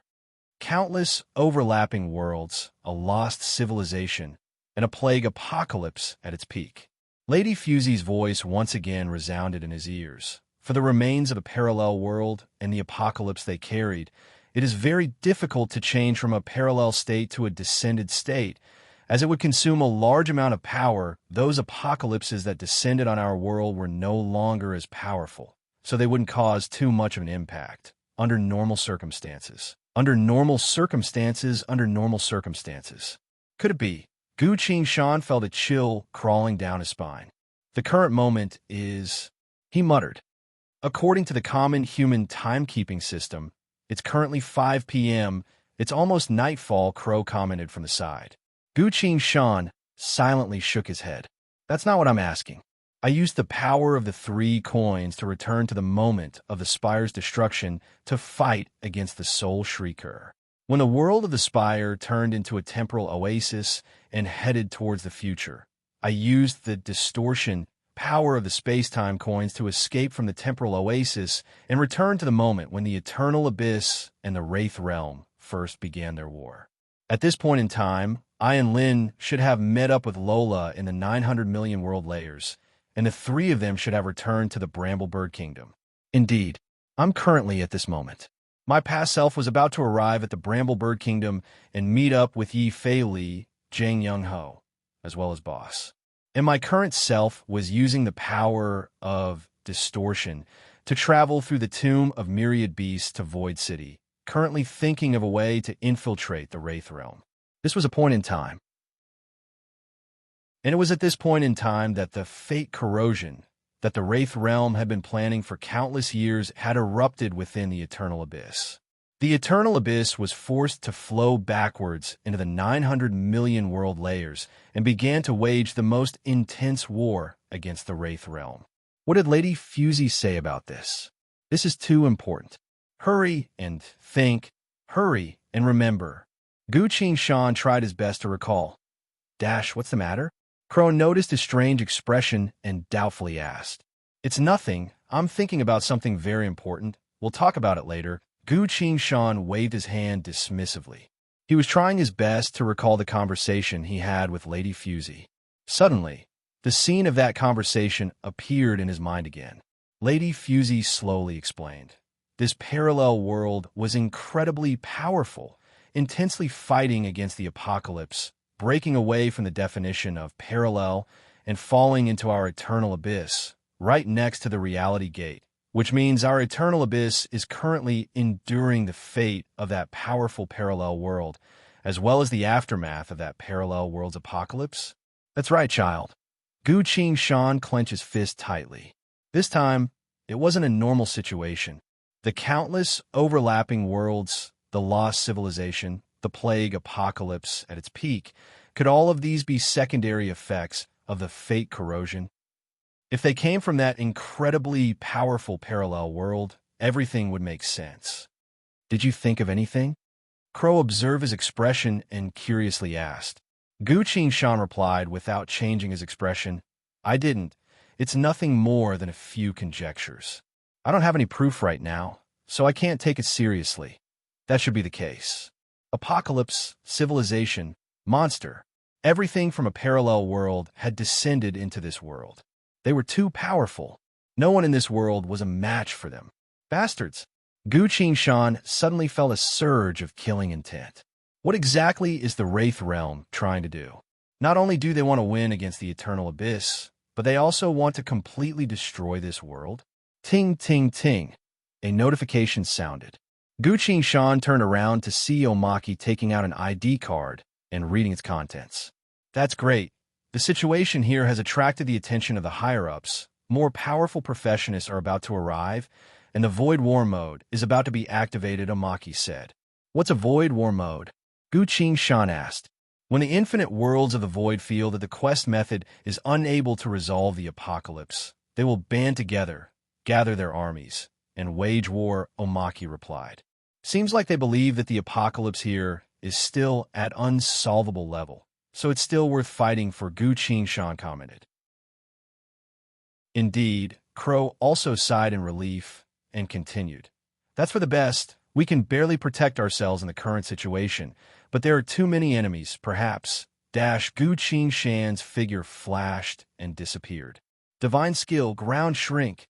He immediately leapt forward and covered Crow's mouth. Crow appeared confused. Brother Crow, I'm begging you. The current situation is too dangerous. Please don't open your mouth, Gu Qingshan solemnly said. Chapter 1391. The armies of the various civilizations are gathering. The war is about to begin. Survivors, please find a relatively safe place to hide and wait patiently. As a complete plague apocalypse has been discovered, please do not leave the Gloom Galaxy without permission. Repeat. For the safety of the infinite worlds within the void, please do not leave the Gloom Galaxy without permission. Those who violate this order will be deemed infected by the plague apocalypse and will be immediately sentenced to death. Bam. The ID card was flung away, struck the wall of the teleportation tower, then rolled to the ground. The voice disappeared. Crow complained, what a bunch of cowards. Can't they tell whether or not professionists like us have been infected by the plague? That's not the case. Omaki pushed his glasses up a bit and calmly replied. We've calculated over 1,000 different types of plague, each of which has a specific method of infection, some of which can't be detected at all. If they were to truly spread, they would destroy countless worlds, Gu Qingshan agreed. Against such an apocalypse, we should be careful, he then asked Omaki. What grade would a complete plague apocalypse be classified as? Omaki replied, unsolvable, most ferocious, most ferocious? Gu Shan doubtfully asked. Indeed, the tomb of myriad beasts had to face the most apocalypses, so the infinite worlds of the void used their standard, but also refined it. Every major apocalypse can be divided into 3 grades: domination, destruction, and most ferocious. Crow chimed in.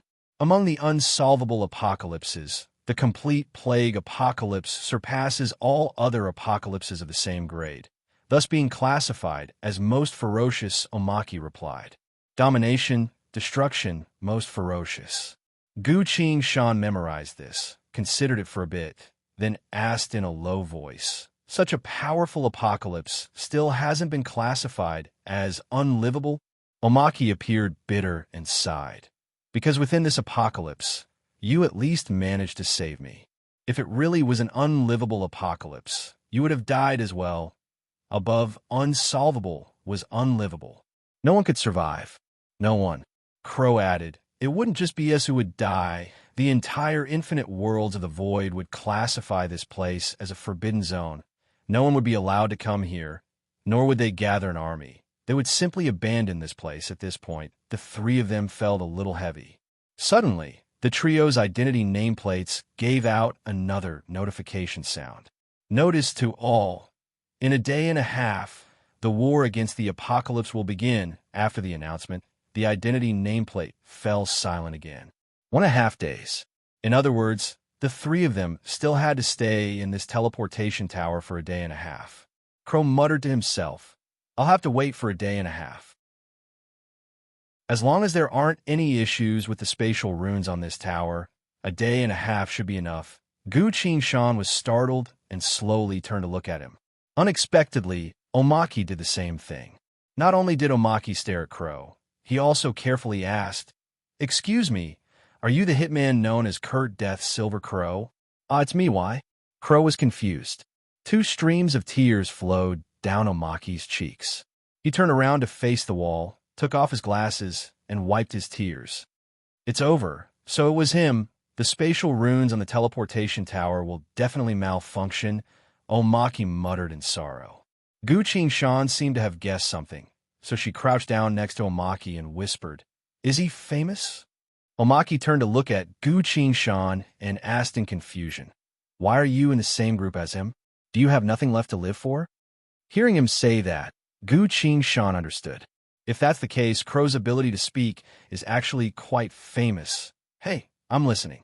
You guys are too superstitious about prophecies and whatnot. Everything I've done in the past was just a random act. Crow complained.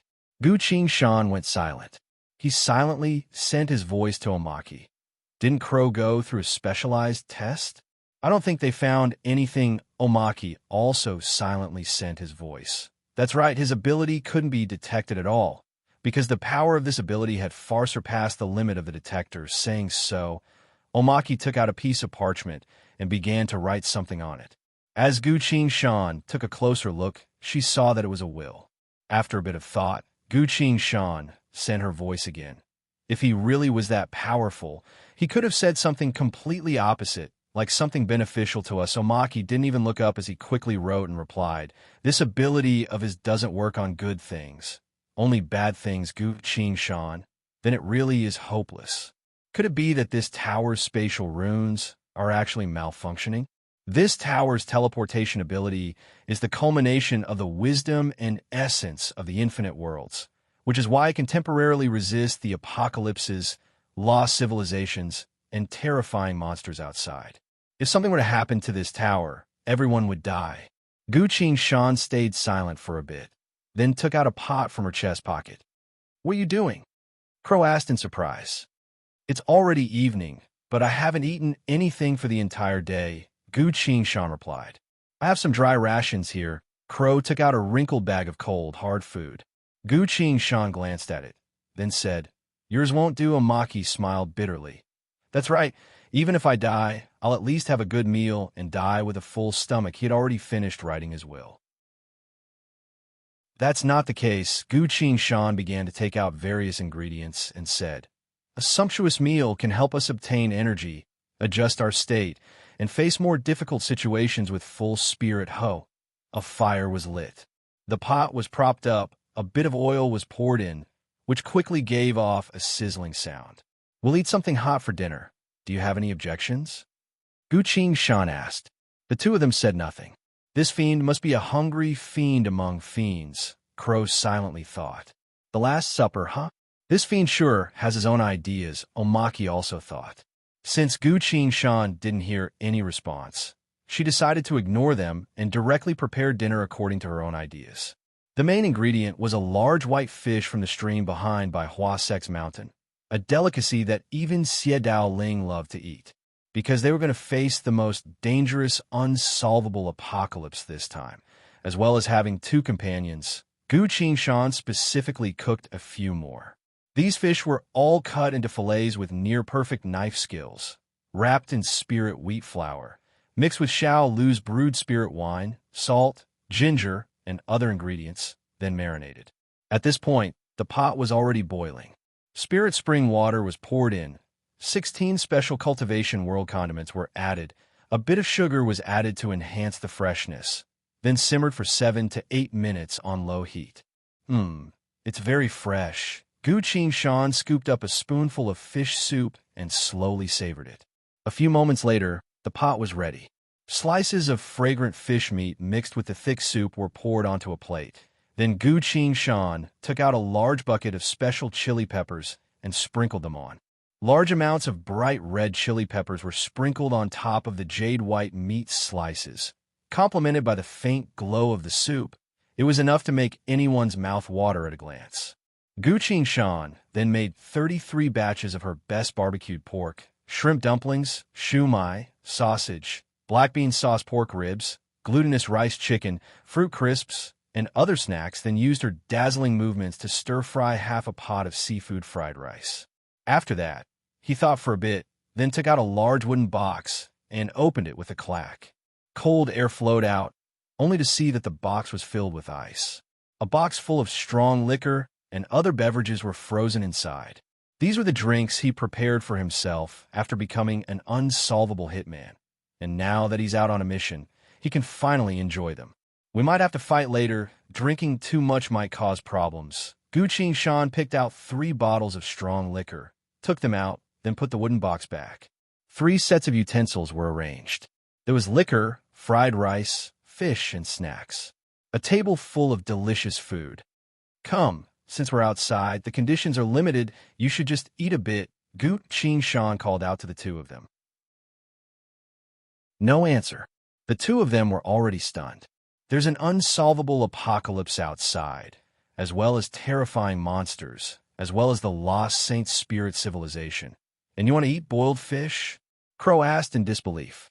He walked over to grab a set of utensils, took a bite of the fish, then stopped talking. He buried himself in the food.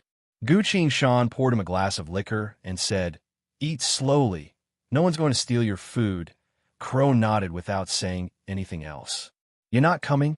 Gu Shan then turned to Omaki. Omaki glanced at the wheel in his hand, then at the pot of fragrant fish meat.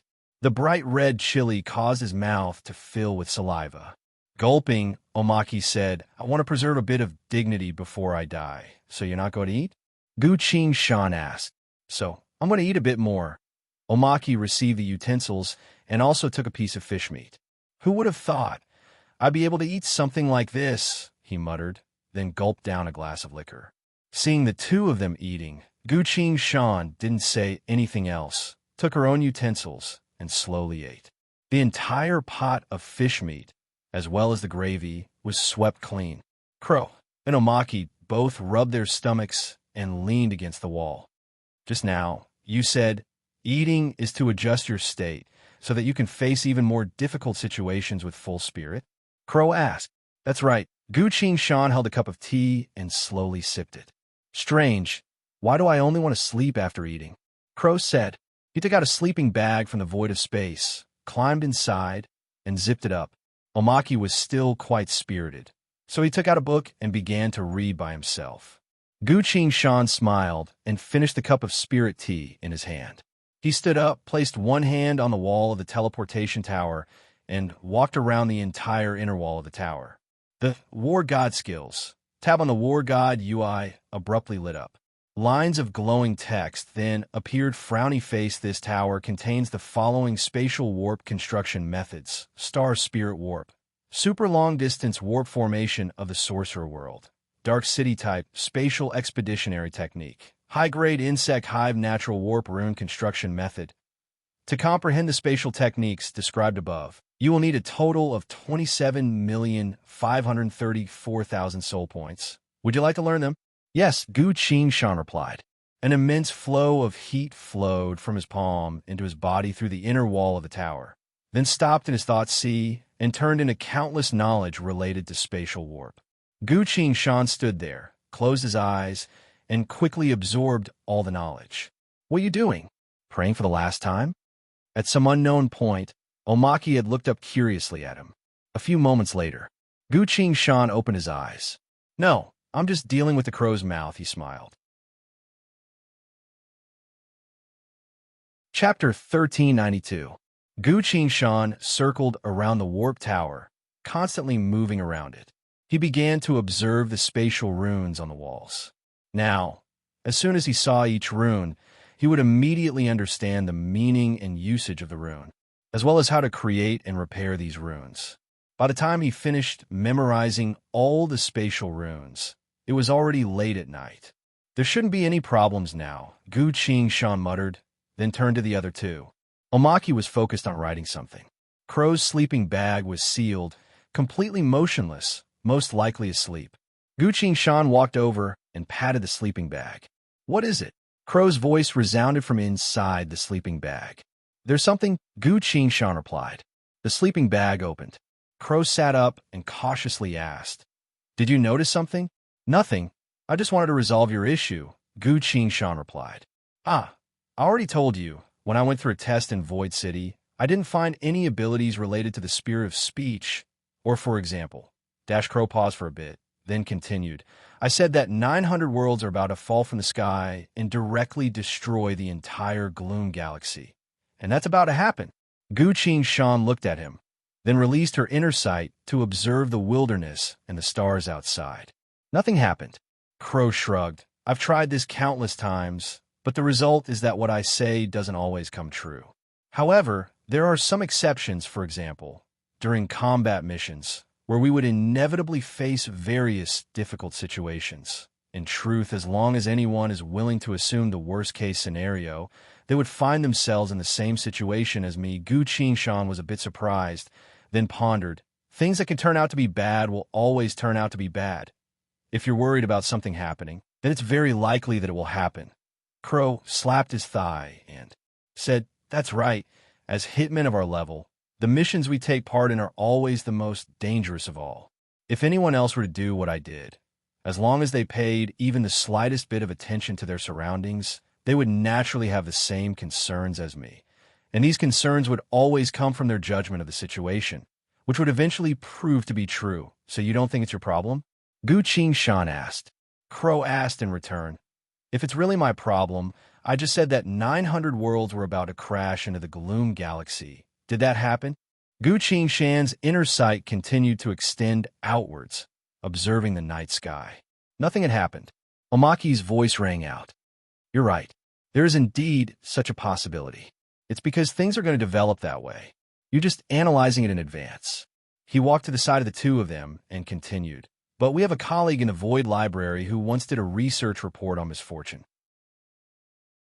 He did a statistical analysis on the missions of over 300 legend rankers in the entire Void City for the past 10 years and found that you were the unluckiest of them all, having encountered 791 more misfortune than the person in second place. Crow was stunned. Gu Qingshan was stunned. There was a sudden silence.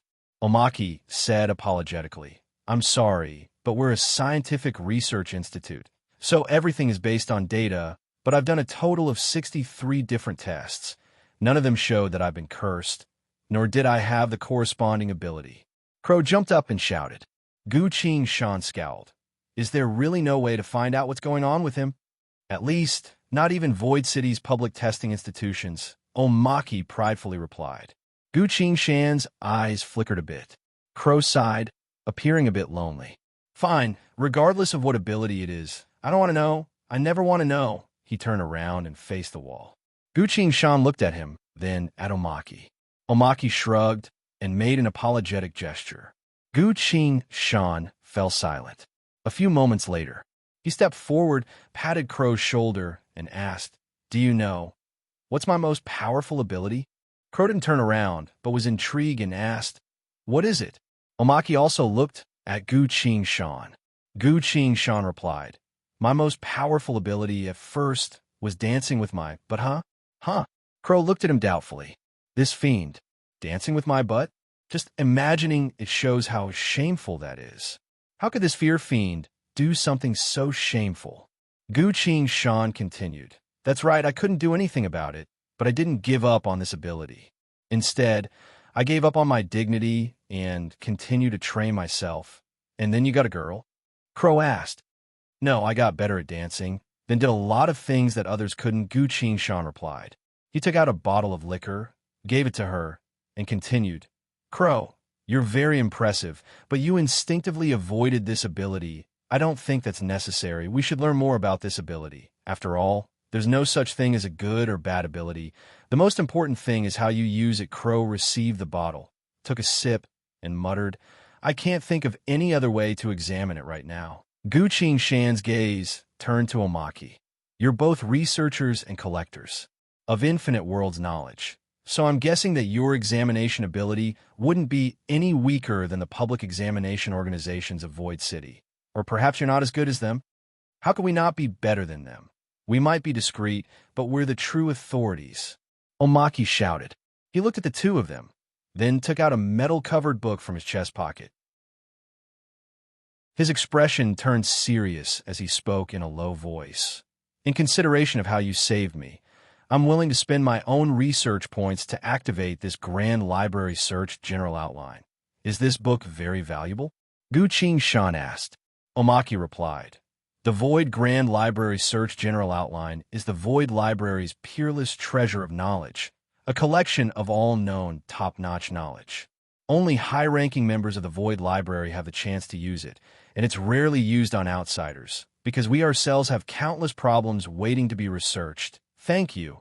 If you can really find out about my ability, I'll be eternally grateful. If you ever need to kill someone in the future, please come find me directly. Even if it's your curator, I'll bring his head here for you," Crow said with a serious expression. Omaki nodded, then appeared excited. "Your ability must be very unique, otherwise it would have been discovered long ago. This is an extremely rare case, and my research points are only just enough to activate a high-level search. How about I conduct a thorough research on it? Perhaps I might be able to make some shocking academic discoveries." "A thorough research?" Crow asked. "Indeed. I might need samples of your blood, hair, urine, and other liquids for further research." Omaki rubbed his hands and couldn't wait any longer. Guqing Shan," Crow shrugged. "Due to your passion for research, I decided to retract my intention of helping you kill someone." Guqing Shan patted Crow's shoulder. "Come, it's such a good chance. We can all rest assured after we've investigated it thoroughly." Crow nodded. "Put your hand on the book. I'm going to initiate a search. First, we need to find out what kind of method can be used to manifest your abilities form," Omaki said. "What's a manifestation?" Guqing Shan asked. "It's a characteristic that we can recognize," Omaki replied. Crow then put his hand on the metal-covered book. Omaki held the bottom of the book in his hand and quickly read, "Target, Avian Race, Hitman, Crow. Researcher Omaki, expend all points to activate a high-level search to find a way to manifest the manifestation of this target's ability." The book glowed. Bam! A dull thud. Both Omaki and Crow's hand were knocked away at the same time. The metal-covered book opened, flipped through the pages until 3 pages flew out and hovered in the air. Omaki glanced at the 3 pages and dejectedly said, "Difficult, difficult, difficult. Ha! Fine. Seems like there really isn't any way to find out your ability. Why not? Aren't there 3 ways here?" Crow unwillingly pointed at the 3 pages in front of him. Omaki smiled bitterly, then replied, "No one can grasp these 3 methods." Crow froze, then fell silent. Guqing Shan looked at Crow's dejected expression, then at the 3 pages, only to see that they were filled with words that he didn't recognize. This was most likely a unique language within the Void Library that only their own people could understand. What are the 3 methods? Gu Qingshan asked. Omaki sighed, then replied, "It's fine to tell you, because none of these methods can be implemented. The first method, the Angel of Condemnation of the Inner Plane, has the ultimate card examination method, able to manifest a person's ability on the card UI to examine them. The second method, the 4 Pillar Gods of the Void can use their personal artifact to obtain the ability of living beings, but the specific method is unknown. The third method, the Eternal Abyss ally can use the Abyss Covenant item to request the will of the Abyss to descend and help examine this ability. The Inner Plane has already been destroyed, the 4 Pillar Gods of the Void are nowhere to be found, and the Eternal Abyss has never had an ally, so none of these 3 methods can be implemented." Following Omaki's explanation, Crow became more and more dejected. Gu Qingshan was stunned. "Wait a minute. These 3 methods, I think I could do any of them. But the Eternal Abyss is currently at war with the Wraith Realm, so trying to communicate with it right now isn't a good idea. The identity of the 4 Pillar Gods of the Void should be kept a secret by the awaitings of the Order side, so it's best not to expose it. Then there's only..." Gu Qingshan pulled up his card UI. Following his thought regarding the ability examination, a line of text quickly appeared on the UI, frowny-faced cherub of condemnation. "Would you like to examine a living being's ability?" "I need to," Gu Qingshan replied. Chapter 1393. Gu Qingshan stared closely at the card UI and quickly understood how to detect the abilities of living beings. "But what should I do now? Actually, I feel like your Void Library doesn't know much about evil creatures," Gu Qingshan commented. Omaki didn't agree with that and immediately replied, "Evil creatures always lie, and they like to lead people to fall. We certainly don't know much about such a race, but comparatively, no one knows more about evil creatures than us Void Library. Not even the Secret Missions Association." "What is the Secret Missions Association?" "That name doesn't seem to be on the list of organizations in Void City," Gu Qingshan commented. It's a notorious underground organization that specializes in studying the power of the body. Every one of them is an expert in anatomy," Crow chimed in. Gu Qingshan replied, "All right then, regardless of how many secrets the Void Library knows about evil creatures, I bet you don't know that us fear fiends sometimes have abilities that others don't understand. What are you trying to say?" Omaki asked. "I'm trying to say, we evil creatures also have a few methods of detection, but we rarely use them." Saying so, Gu Qingshan put her hand on Crow's back and sincerely said, "I need you to focus your attention and recall every time you made a prophecy." Crow hesitantly asked, "Can I really do that?" Omaki also hesitantly asked, "Is this your individual ability or a common ability of all fear fiends?" "Let's try it first," Gu Qingshan replied.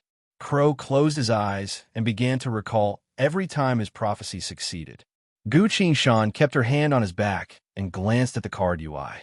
A few moments later, a few lines of text appeared on the card UI. Frowny face detected super rare prophecy type ability. Tombstone. Only those who are extremely sensitive to misfortune would have a 1 in 10 million chance of awakening this ability. Tombstone. If you foresee a certain unfavorable future, it would trigger the effects of fate, turning the future you foresee into reality. Attention, to activate Tombstone, you must first sense the omen of misfortune. Attention, this is an extremely rare, unique prophecy ability, with a strong exclusivity, capable of selecting a single misfortune from countless possible scenarios to descend upon reality. Gu Qingshan read through it a few times. "I really have to say, this ability is truly a jinx." At this point, Crow anxiously looked at Gu Qingshan and asked, "How is it? Did your evil creature's detection ability discover anything?" Gu Qingshan looked at him and stayed silent. "How I should say this? Crow is a good person, but I'm not a bad person. If I help Crow..." Gu glanced through the card UI again. It had a strong exclusivity, choosing a misfortune to descend upon reality. For some reason, Gu Qingshan suddenly recalled a time when Xie Dao Ling taught him Xiao Lu and Xiu Xiu about the divination technique. Among the 6 arts, divination is number 1 because it specializes in calculating fortune and misfortune, Xie Dao Ling explained. Then, is misfortune a fixed fate? Su Su asked. That's not true. Xiu Xiu, remember, there is no door to good or bad luck. Only people can summon it themselves. The knowledge in this is very deep. Ordinary people can't even touch the edge. Xiao Lu said proudly. Xiao Lu is right. In truth, sometimes bad luck is the origin of good luck, and good luck often contains bad luck as well.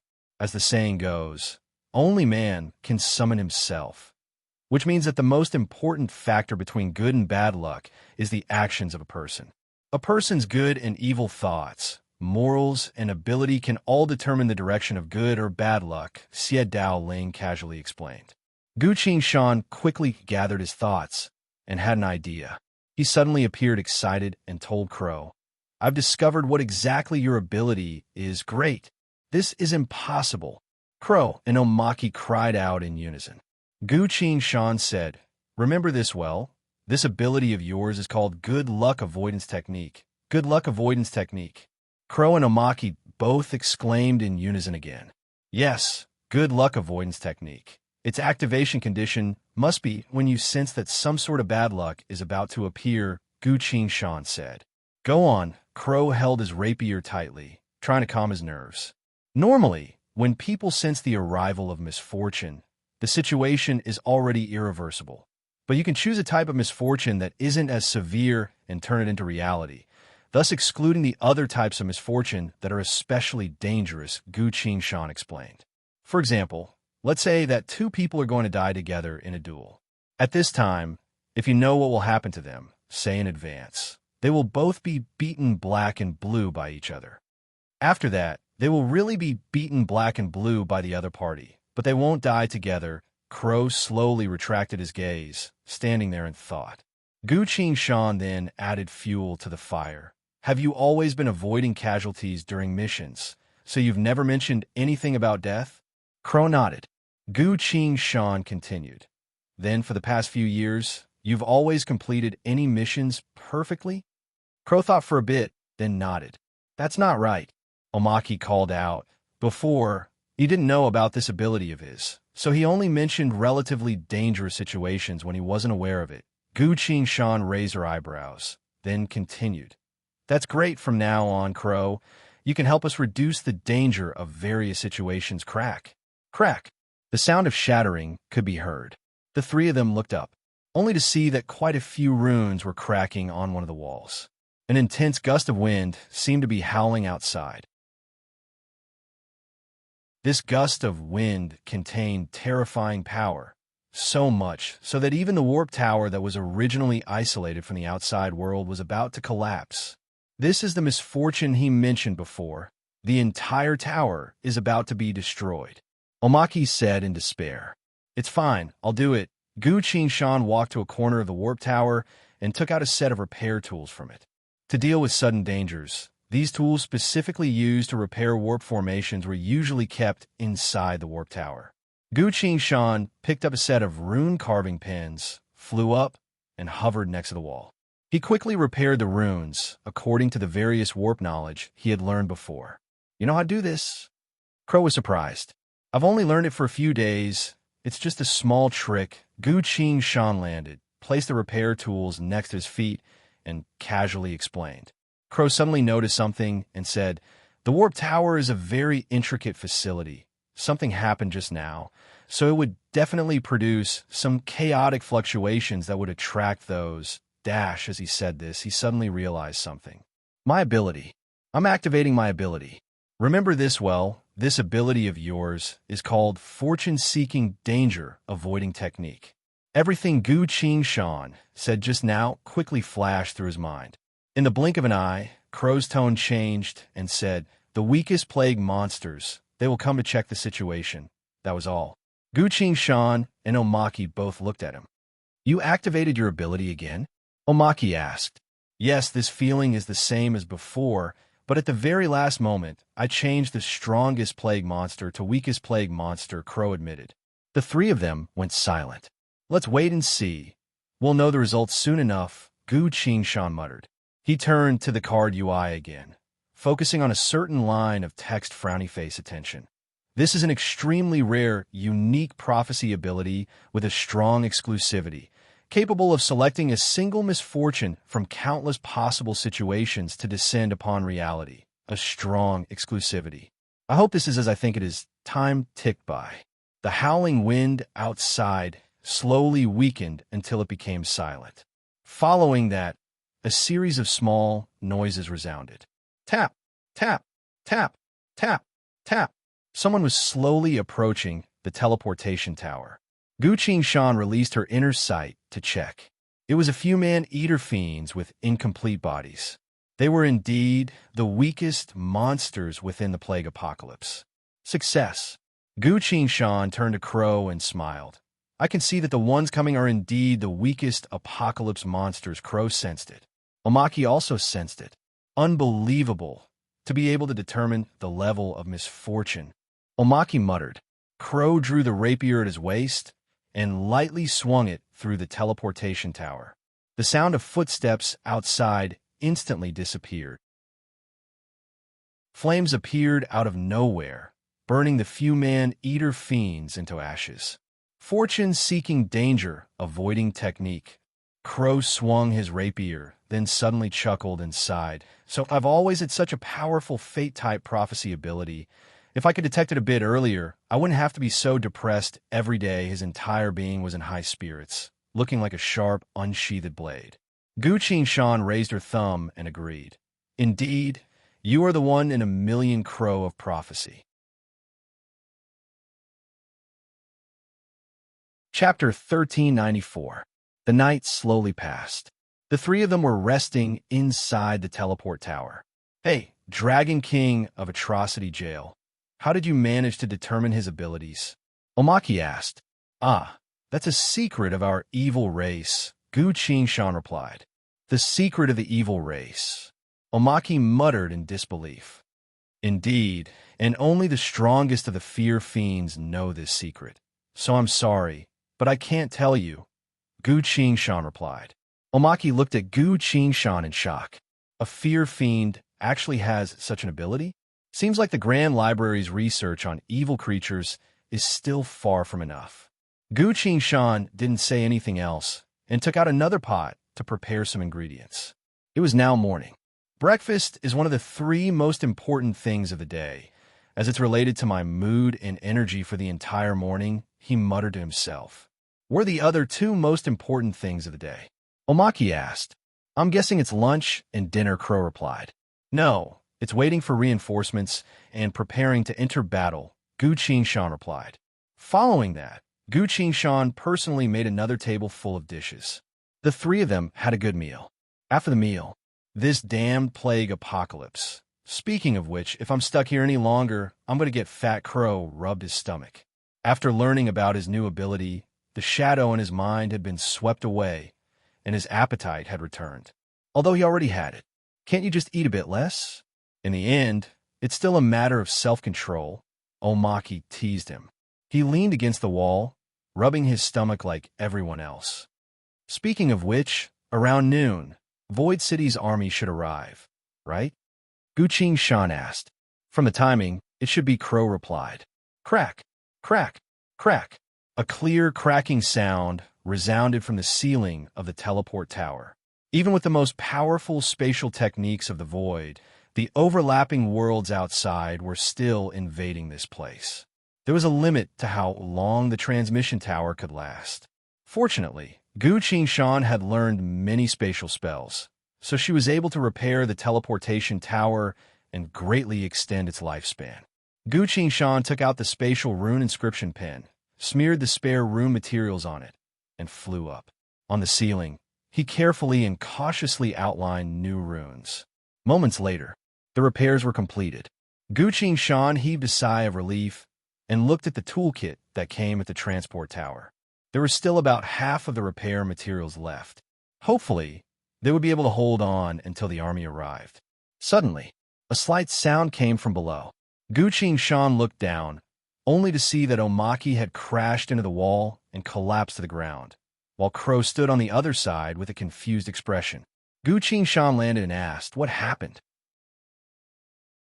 Crow shrugged. "Just now, he ran into the wall by himself. I don't even know what happened to him." The two of them turned to Omaki. Omaki was also a perfectionist, so he didn't feel any pain from being hit, but he sat on the ground with his eyes wide open without moving. "Just now, a monster suddenly appeared in front of me. I was startled, so dash before he could finish." Guqing Shan and Crow both understood. "You mean a monster infiltrated this tower?" Crow unsheathed the rapier at his waist and wielded it. Guqing Shan also drew her twin swords, releasing her inner sight to scan the entire teleportation tower. The two of them prepared themselves for battle. 1 breath, 2 breaths, 3 breaths. "Did you find anything?" Crow asked in a low voice. "I didn't sense any monster," Guqing Shan replied.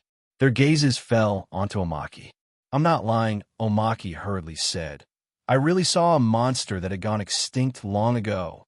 Guqing Shan retracted her gaze and observed the spatial runes inside the teleportation tower. Not a single one was damaged. How strange. Could it be that a monster was able to bypass the effects of so many spatial techniques and directly infiltrate this place? He focused his mind. Sword-infused wind rose. Aside from where Crow and Omaki were standing, the entire area was swept through by the sword-infused wind. Nothing. Guqing Shan slowly became cautious. Omaki didn't seem to be lying, not to mention, he wouldn't have told such a lie anyway. "I think you're hallucinating," Crow told Omaki. Then his expression changed. "It couldn't be, don't say it." Guqing Shan shouted. "He probably wasn't infected by the plague apocalypse. Otherwise you and I would have been infected as well." All of a sudden, their ID cards vibrated at once. Warning: unknown spatial storm detected in the Gloom Galaxy. The army has already lost 720 scouts. The storm has been proven to possess unique destructive properties. During the storm, all teleportation techniques cannot be used. The army's movements will be suspended. Survivors, please stay in hiding and wait for a chance. The vibrations from their ID cards disappeared and returned to silence. "They're not coming?" Guqing Shan asked in a low voice. Crow and Omaki nodded. The three of them didn't say anything, feeling a bit dejected. The outside world was a rampaging apocalypse, a lost civilization, and extinct monsters, while they were trapped inside a teleportation tower without being able to move. This wasn't a good feeling at all. While Guqing Shan was thinking about this, Crow suddenly uttered a loud cry. Crow abruptly dodged to the side, then swung his sword forward. There was nothing in front of him, but his attack was both swift and fierce, bringing with it layers of intense flames. Clang! With the intense sound of weapons clashing, the earth sword stopped the rapier. Crow's expression returned to normal, then looked around. Where are the plagues from just now?" Guqing Shan replied in a low voice. "I didn't see any plagues, but if I hadn't blocked that attack, the teleportation tower would have been destroyed by your sword." Crow looked at Guqing Shan, then at the two swords that were still clashing, then slowly understood. "Something seems a bit strange." "Omaki, did you see 5 plagues just now?" Crow asked. "No, I was deep within a frozen wasteland and saw a monster that was around 10 stories tall," Omaki replied. "Crow, what about you?" Guqing Shan asked. "I was in a burning city, on a street full of corpses," Crow replied. "That's strange." The two of them saw completely different scenes. "I got it," Omaki suddenly shouted. He took out an hourglass and placed it on the ground. Following that, he took out 2 hourglasses, 2 clocks, as well as a small water wheel. "Look," Omaki pointed at these items. As Guqing Shan looked closely, she saw that the sand was falling at different speeds within each of the 3 hourglasses. Of the 2 clocks, one was pointing at 7:15 a.m., while the other was pointing at 12:31 a.m. As for the water wheel, the speed of the water was sometimes fast, sometimes slow. "Time! There's an issue with time," Omaki excitedly exclaimed. Guqing Shan thought for a bit, then asked, "Is it related to the spatial storm?" Omaki replied, "Yes. At least 3 different space-time have infiltrated this tower. Why? Before Gu Shan could finish his words, he felt his surroundings changing. He found himself standing in complete darkness. There were stars in the sky. Under the shroud of night, several men wearing simple leather armor and wielding spears were cautiously staring at him. Divine Spirit's protection, they shouted in unison. A faint white glow appeared from their bodies and attached to their spears. Gu Shan raised his sword, then put it down again. "Don't attack. I'm on your side," he shouted. "On your side?" The other side also shouted.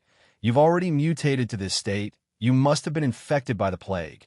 Gu Shan was surprised and looked down at himself. "Fiend. I'm a fear fiend. Although these fiends look like humans, they have horns on their heads and a ferocious expression. From a human's point of view, isn't this a mutation? Go kill this infected." The group of people loudly shouted. Gu Shan couldn't help but retract all of his spirit energy and quickly retreat. "I can't attack." While fleeing, Gu Shan suddenly ran into the void of space behind him. Bam! A dull sound. That void of space was like a sturdy wall, supported by powerful defensive and isolation spells. Instantly, everything around him disappeared.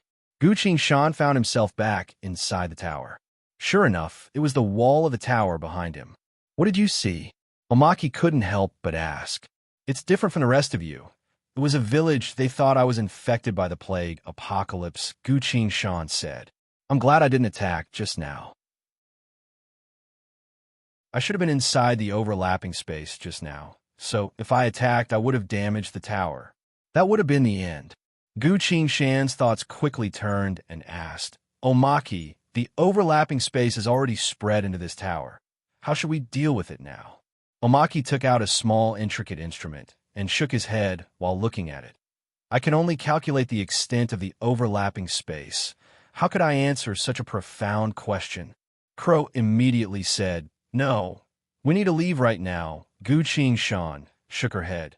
"We can't. As soon as we return, we'll be treated as infected by the plague apocalypse and executed on the spot." The 3 of them fell silent. "What do we do now?"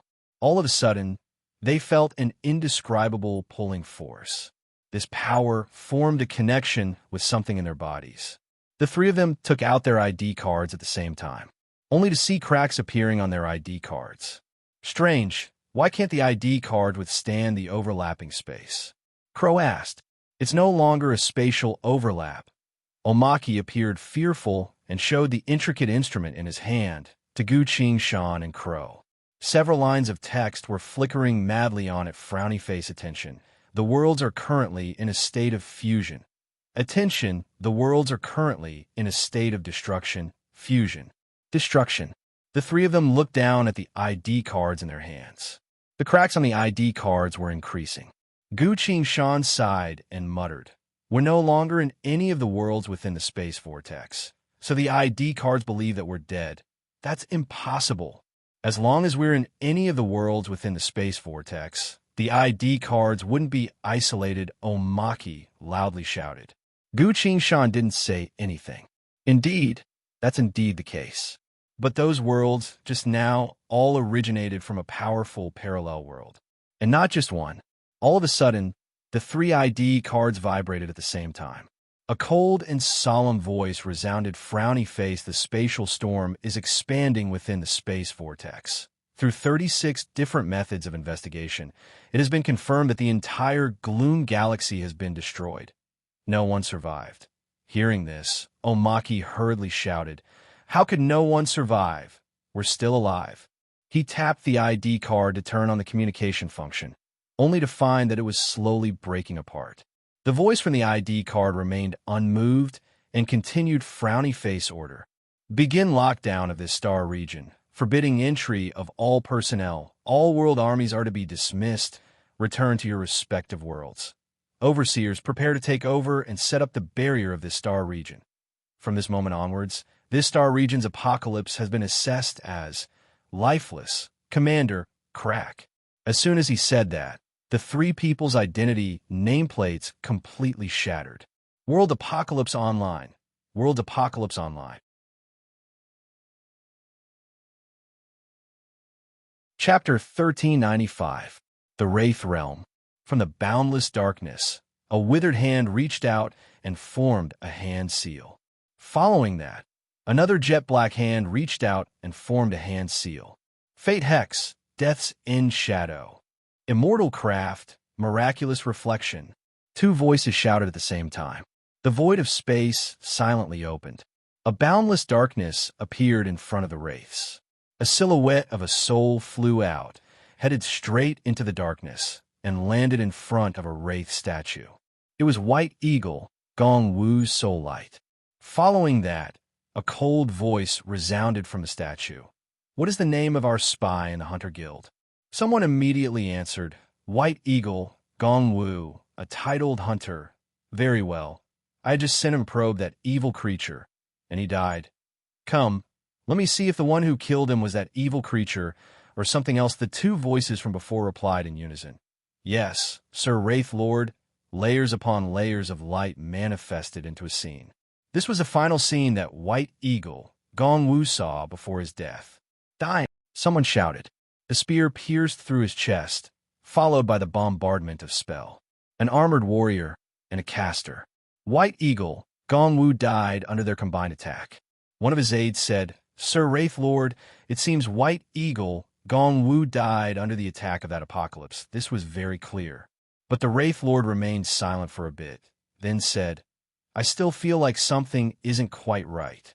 Let me perform the space-time reversal technique to revive this White Eagle, Gong Wu, and ask him about it." Someone advised, "Sir Wraith Lord, his soul has completely lost its sentience, clearly the result of being corrupted by those apocalypses. If you wish to revive him, you'll have to spend a lot of effort. It is fine. The truth is more important." Saying so, the statue raised its hands, about to form a hand seal. At this point, a flame talisman flew from afar and landed in front of the statue. The statue hesitated a bit, then tapped the flame talisman. A respectful voice resounded from the flame talisman. "Sir Wraith Lord, according to the latest information, the apocalypse of the Gloom Galaxy has been confirmed to be unlivable or commander class. All professionists who went to that galaxy have died." All was quiet. The statue slowly lowered its hands. "So, they're all dead? Then there's no need for me to waste my effort." The next second, White Eagle Gong Wu's soul suddenly let out a blood-curdling scream as it was directly sucked into the statue's mouth. He didn't even get any useful information before he was killed. "This is your punishment." The other side, Dim Star Zone, Transport Tower. The three identity nameplates were completely shattered. Guqing Shan, Crow, and Omaki were all stunned. Originally, he only needed to wait for rescue, but now he was completely abandoned. Compared to these, there was another matter that was more important. "Omaki, those worlds are all fusing, right?" Crow asked. Omaki looked at the precise instrument in his hand and said in confusion, "Yes, they're indeed fusing, but why are they destroying each other?" Guqing Shan sighed and explained, "During the fusion process, the Plague Apocalypse world is eroding the extinct monster world and the lost civilization world. So you will see the number of destruction constantly rising. Spatial fluctuations suddenly appeared again. The ground clearly did not move, but the three of them felt a tremor. A line of glowing text suddenly appeared on the war god. UI, frowny face, a unique situation has occurred. You are about to be sucked into a new world. You do not belong to any of the three unique worlds, so during the fusion process, you will be abandoned by the laws. You will be thrown directly into the center of the plague apocalypse, to be killed by the endless plague ghosts. Can't we talk about it?" Guqing Shan asked. The war god UI replied. The parallel worlds had already been destroyed once. Only the most powerful worlds managed to survive. After going through the fusion process, they would no longer trust anyone. The only way to remedy this is for you to release your own soul points and continuously provide it to the fused world, using this as a compensation mechanism to receive the recognition of the laws of the world. This is the only way for you to survive. Guqing Shan silently asked, "What do I need to do?" The war god UI replied, "Continuously provide origin power of the soul to the new world. This way, The laws of a new world will recognize you as a friendly invader. How much? For the three of you, 300 soul points per second. Continue until the laws of the world have confirmed that you are no longer a threat to the world. Please begin this task immediately. Otherwise, the laws of the world will deal with you. Gu Qingshan asked, what do I need to do? You don't need to do anything. I will directly deduct it, but a unique soul points fluctuation will appear on your body for about 3 minutes. Please make sure to explain this to your companions. The war god UI replied. Got it, Gu Qingshan replied. He turned to Crow and Omaki and spoke with a serious expression. Listen well, I'm going to unleash a technique that will guarantee that we won't be directly killed by those worlds. This technique consumes a lot of soul points, so I hope that when you run into some monsters later on, you won't kill them and leave them to me. I need their soul points to replenish myself. Following his explanation, the war god UI began to work frowny face attention. From this moment onwards, the system will begin deducting your soul points to allow the fused new world's laws to recognize your identities. A small number popped up on the left side of the UI. Soul points contributed to the laws of the world. Plus 300, plus 300, plus 300. Gu Qingshan silently calculated. 300 soul points per second. That would cost 1,080,000 soul points per hour. Roughly 26 million soul points per day. That's too expensive, but this is the only way to survive. Gu Qingshan glanced at his remaining soul points. The soul points he got from eating the salted fish had been used up, leaving him with only 300 million soul points left. I need to earn the recognition of the laws of the world as soon as possible. As soon as he began to expend soul points, a unique fluctuation appeared around his body. This fluctuation was like an invisible wave that enveloped the other two people as well. Omaki sensed it, then spoke with a complicated expression. This is the power of the origin of the soul. Fiend, you actually know how to use an origin technique. Crow muttered, I can sense some sort of dangerous misfortune leaving us. Seems like your technique was indeed effective. The three of them stood still. Various scenes began to appear around them. Sometimes it was a group of people fighting, other times it was a monster or a plague. The scenes were constantly changing, seemingly indicating that the fusion was progressing step by step. All of a sudden, a line of glowing text appeared on the war god. UI, frowny face, the numerous laws of the world have recognized your gift. You have been accepted into the new world. Following this, the laws of the world will perform a few adjustments on you to facilitate your assimilation into the new world. First adjuster, Crow. What do you mean by adjustments? Gu Qingshan silently asked. A certain type of optimization and transformation. Don't worry, it won't endanger your life, the war god UI replied. A second later, Crow suddenly shouted in shock. Hey. What's going on with me? Gu Qingshan and Omaki both turned to Crow. Crow's originally bewitchingly beautiful body slowly shrunk a bit, then turned into a voluptuous figure that appeared even more alluring. Why did I turn into a woman? Crow was on the verge of breaking down. Omaki was completely stunned. Truly, she's so beautiful. She's even more beautiful than the countless world's past beauties that Omaki had collected through his library. Gu Qingshan's expression changed. The shaking around them had completely stopped. The supernatural phenomena had also completely disappeared. The teleportation tower was completely undamaged. Everything had returned to normal. Could it be? Gu Qingshan turned to Omaki. It was now that Omaki reluctantly turned his gaze away from Crow and looked down at the intricate instrument in his hand. No, this is a necessary part of the fusion process. We've only temporarily returned to our original world. Only a few minutes more. All three of their expressions changed at the same time. A young boy had suddenly appeared inside the teleportation tower. He was a boy around 5 years old. His entire body was covered in mystical runes. Only his head was peeking out, curiously looking at the three of them.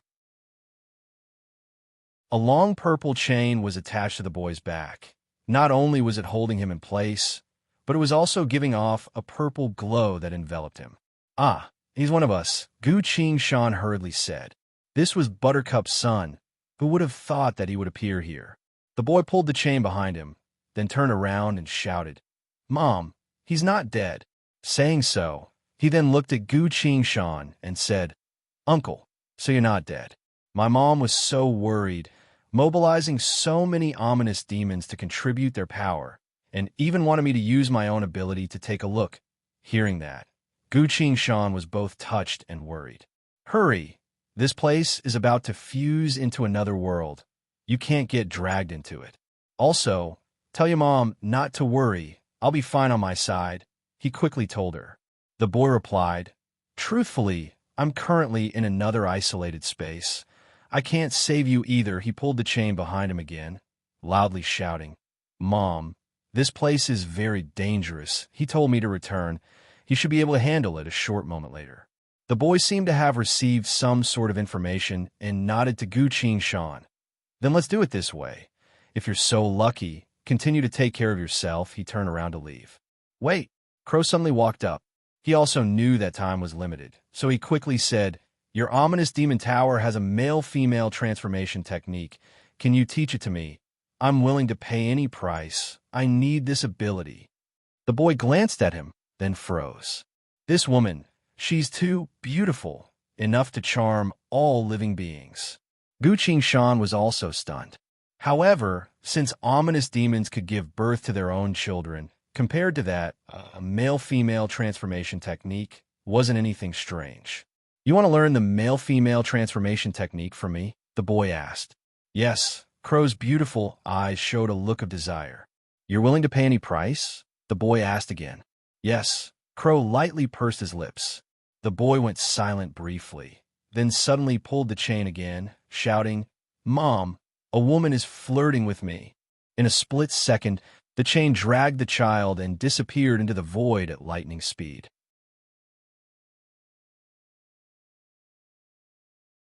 Chapter 1396. A female voice hurriedly called out, "Wait!" As soon as this word left his mouth, the child was pulled into the void of space by the metal chain and vanished without a trace. Crow froze in place. "Bastard! Why did you become like this?" He abruptly exploded. But this voice was clear and bright, with a hint of charm, making one's heart itch.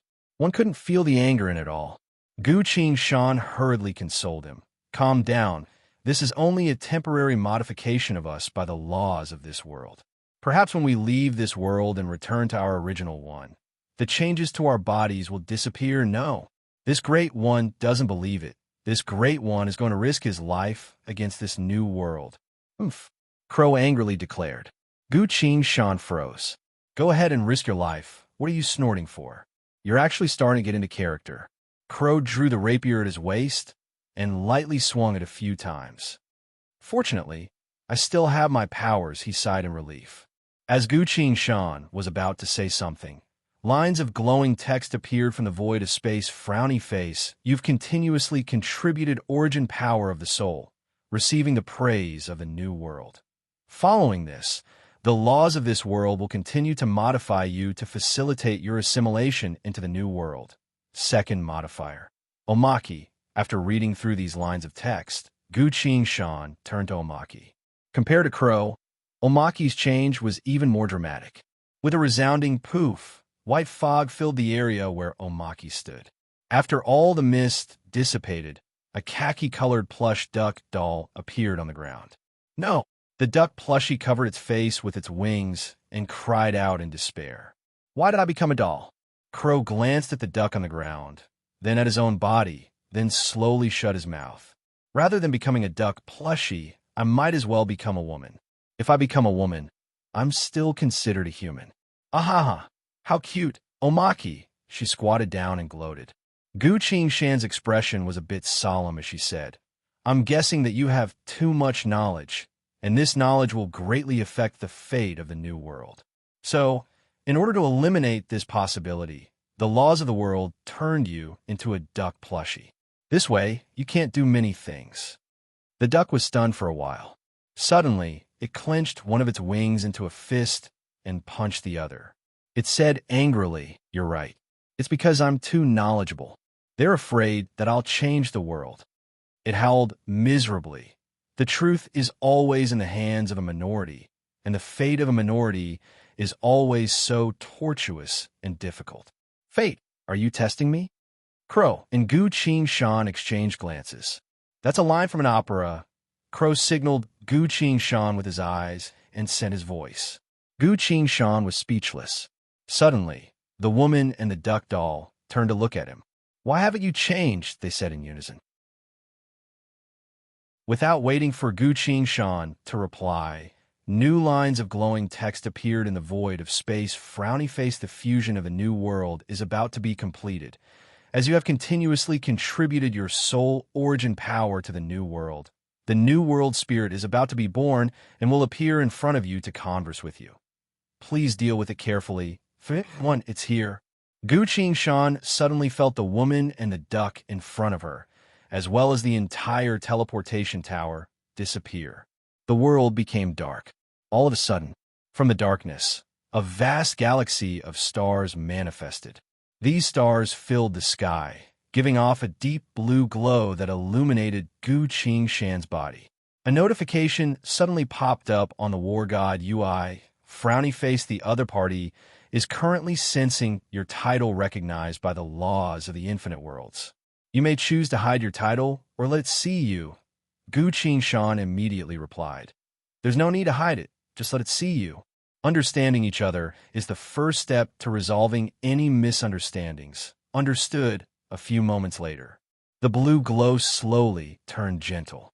A grand and solemn voice resounded from deep within the galaxy of stars. Adept Dragon Slayer, heir of the 1,000 Dragons ancestor, Huang Quan, Devil King, wielder of heaven and earth, ally of the eternal abyss, master of the Samsara Great Mountain, one blessed by the worlds of the past, heir of ethereal, cherub of condemnation of the inner plane. We welcome your arrival, but we cannot trust you. Why can't you trust me? And who are you? Gu Qing Shan asked. Countless stars descended from above like a sea of stars, surrounding Gu Qing Shan. Among the parallel worlds, the greatest and most prosperous world is called the Saint Spirit World. This is our home, and we are its true deities. Countless years ago, the Wraith Realm came into contact with us, used 70 million years to gain our trust, then another 1,500 years to scheme and push us into destruction. Gu Qing Shan asked, why did they do that? Because our world is too powerful, and only our destruction would create a chain of fate corrosion that would destroy the surrounding worlds, then the entire parallel world. The Wraiths needed this terrifying power to help them achieve a certain goal. Gu Qing Shan finally understood. He sighed deeply. The Wraith Realm spent so much effort just to deal with the Eternal Abyss. The Eternal Abyss was indeed defeated, but at the very last moment, it awakened. An awakened Eternal Abyss isn't something the Wraiths could deal with. If that's the case, wouldn't their scheme be nothing more than a joke? Wait a minute. If the Wraith Realm had spent so much effort and planned for so many years, wouldn't they have calculated this? Gu Qing Shan felt a chill in his heart. No, they must have calculated this. While he was thinking, the voice resounded again from within the boundless starlight. Frowny face, from the title you've obtained, everything you've done has nothing to do with the Wraith Realm. They're my enemies, Gu Qing Shan replied. We had also come to the same conclusion, but after experiencing the Wraith Realm's betrayal and destruction, we can no longer easily trust anyone. You must understand this. I understand, Gu Qing Shan replied. No, you don't, but you will soon understand. Gu Qing Shan was a bit surprised. The voice continued. At the very last moment of the world's destruction, we discovered our only chance. What chance? By fusing with the extinct monster world and the plague apocalypse world, we had essentially fused 3 parallel worlds together. This fusion would allow the 3 dying parallel worlds to unleash their final burst of power. By borrowing this power, as well as the lives of us deities, we would be able to achieve one thing. By reversing the flow of space-time, we would return to the moment when the Saint Spirit World was at its peak. Everything would be redone.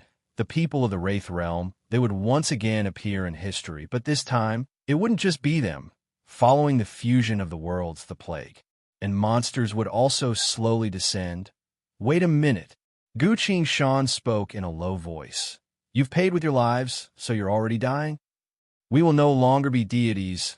We will turn into the many laws of this world, constantly paying attention to everything that happens in this world. Stranger, help our world. If you can do it, we will reward you handsomely. Perhaps, after everything is over, we will stand on your side and seek revenge on the Wraith Realm with you. Guqing Shan muses. The Wraith Realm's plan is progressing at a steady pace.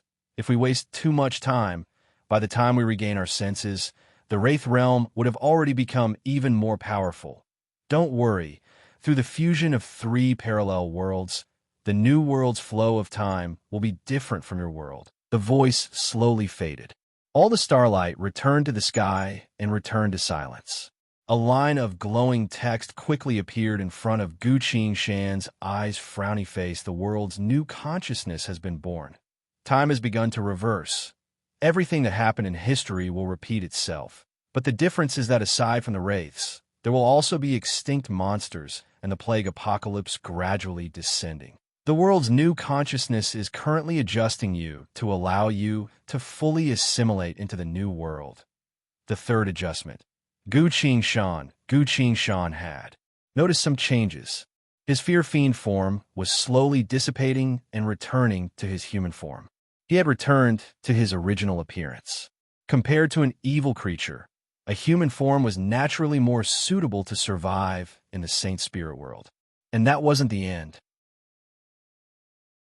Guqing Shan slowly became shorter. His body also became a bit thinner. His face appeared a bit immature. The crow and duck both looked at him. Fiend, you turned into a human teenager, and a handsome one at that. How unfair, the yellow duck Omaki angrily said. Guqing Shan touched his face. I've always looked like this. What's the point of blaming me? The woman stood on one side and crossed her arms. Looks like you're only 15 years old. How immature. Tisk tisk. Guqing Shan suddenly noticed something and pulled up his sleeve. A dark blue dot silently appeared on his left wrist. Lines of glowing text appeared on the war god. UI, frowny face proof for the world. This is the identity granted to you by the world's consciousness. It records your actions and manipulates the world's power for your use. Please obtain the initial pattern to prove your stand. If you succeed, the world will slowly accept you. Under Guqing Shan's gaze, the dark blue dot slowly turned into the pattern of a sword about the size of a finger. Why do you have a tattoo? Crow asked. Guqing Shan touched the sword pattern. This is most likely the key to our survival, he cautiously said.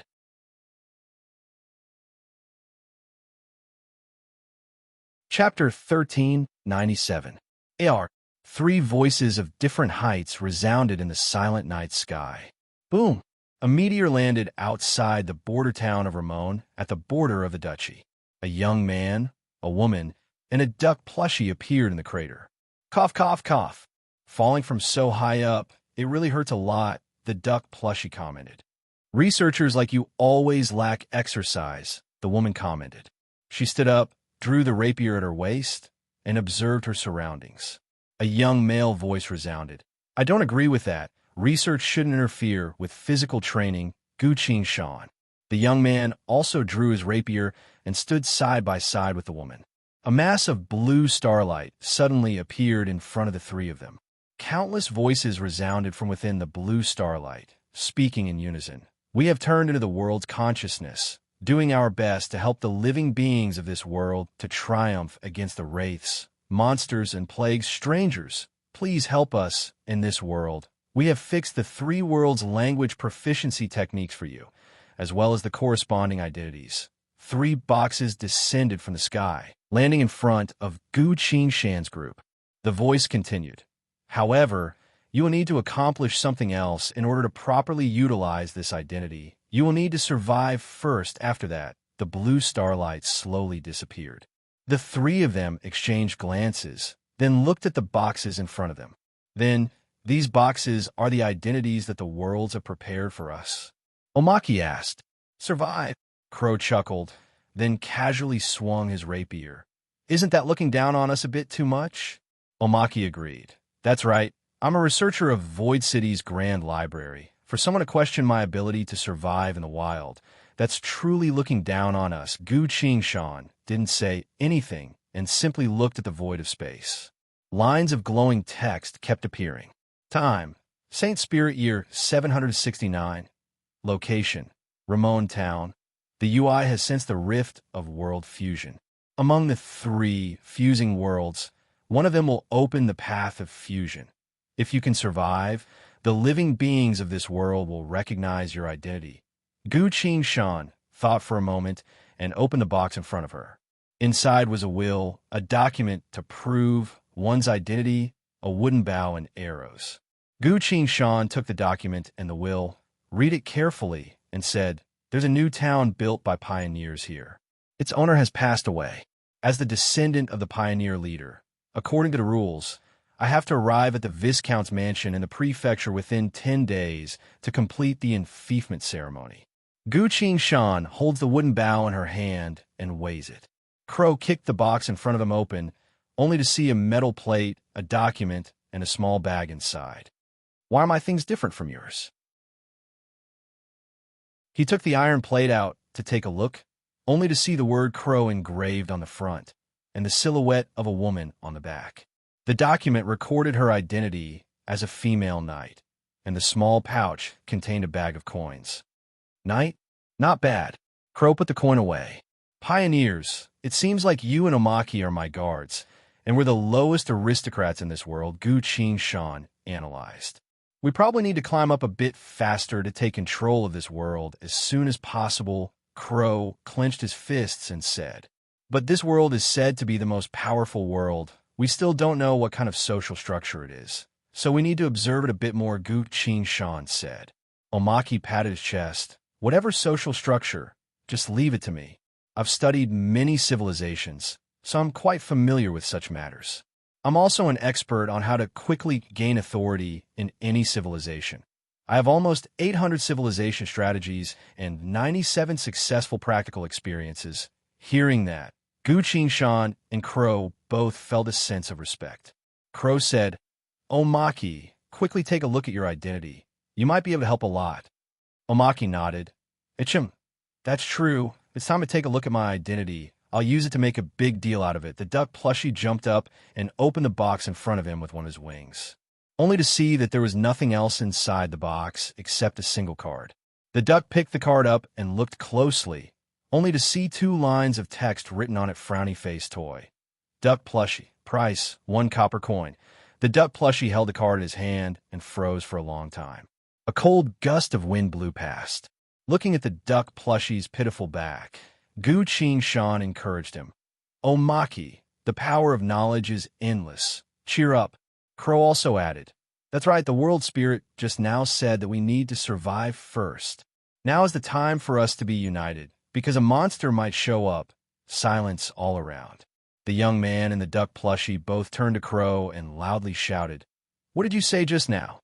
Crow froze, then awkwardly replied, "After I turned into a woman, my mind was a bit messed up, so I forgot about the art of avoiding calamity." A second later, the night breeze blew past.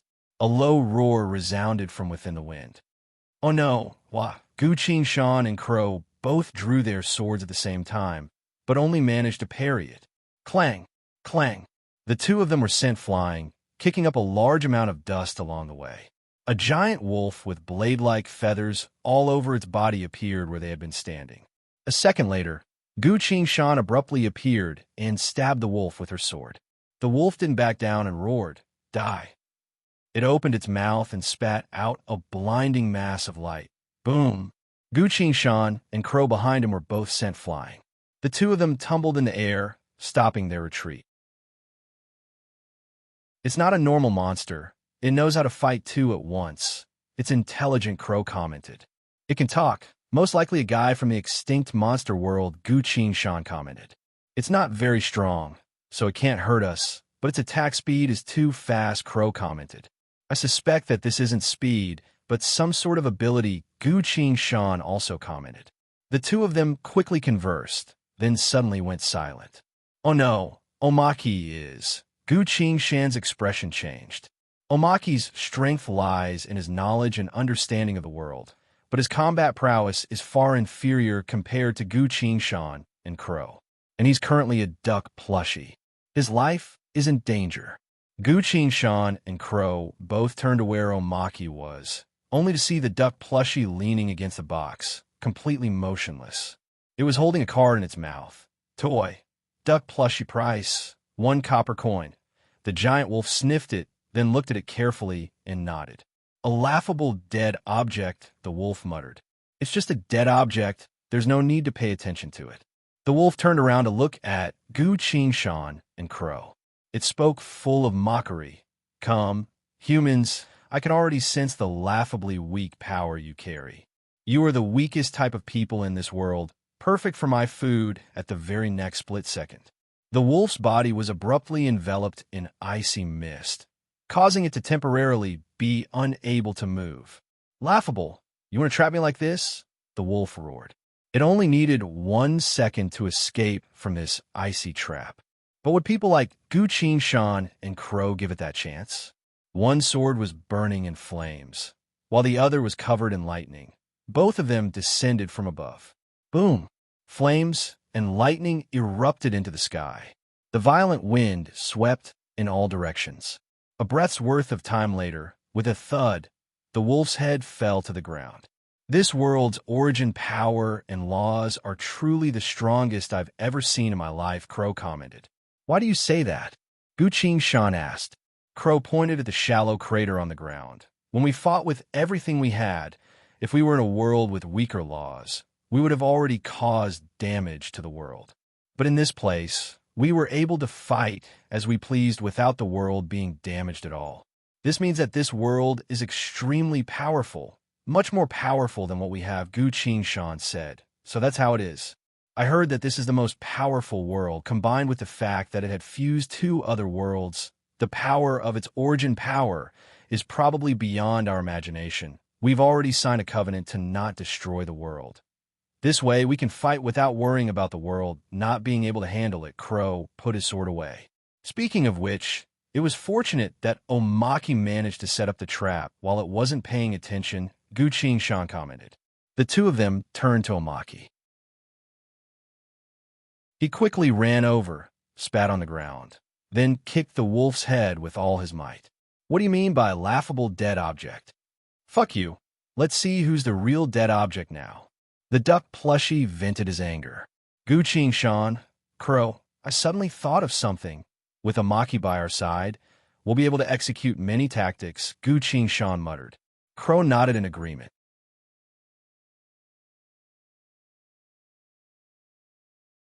Chapter 1398.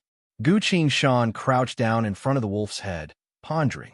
The war god UI gave me 700 soul points for killing this monster. Although it wasn't much, it proved one thing. This monster wasn't any weaker than me. I wonder how strong this monster would be compared to the extinct monster world. While he was thinking, lines of glowing text appeared in front of his eyes. You have successfully survived and obtained official identities from now on. In this world, what you should do and how you should act is entirely up to you. Gu Shan, Crow, and Omaki immediately froze in place. An unfamiliar memory appeared in their minds, causing their brains to become dizzy. The world had inserted a piece of their past into their minds to help them perfectly fit into this world. Gu Shan scowled and muttered, I saw the power of the duchy. They were too powerful, as expected of the most powerful world. Crow also endured his headache and smirked. I once learned a stabbing sword technique, so such a profound sword technique could only be considered normal in their world. The duck plushie didn't change its expression, only coldly saying, now I know how to make duck plushies and similar toys a few moments later. After the 3 of them received the memories, Crow asked in confusion, why are there so many people from the Wraith realm in this world? Omaki was also confused. That's right, this world had previously told us to defeat monsters, apocalypses, and wraiths. Why do they have to target the wraiths so specifically?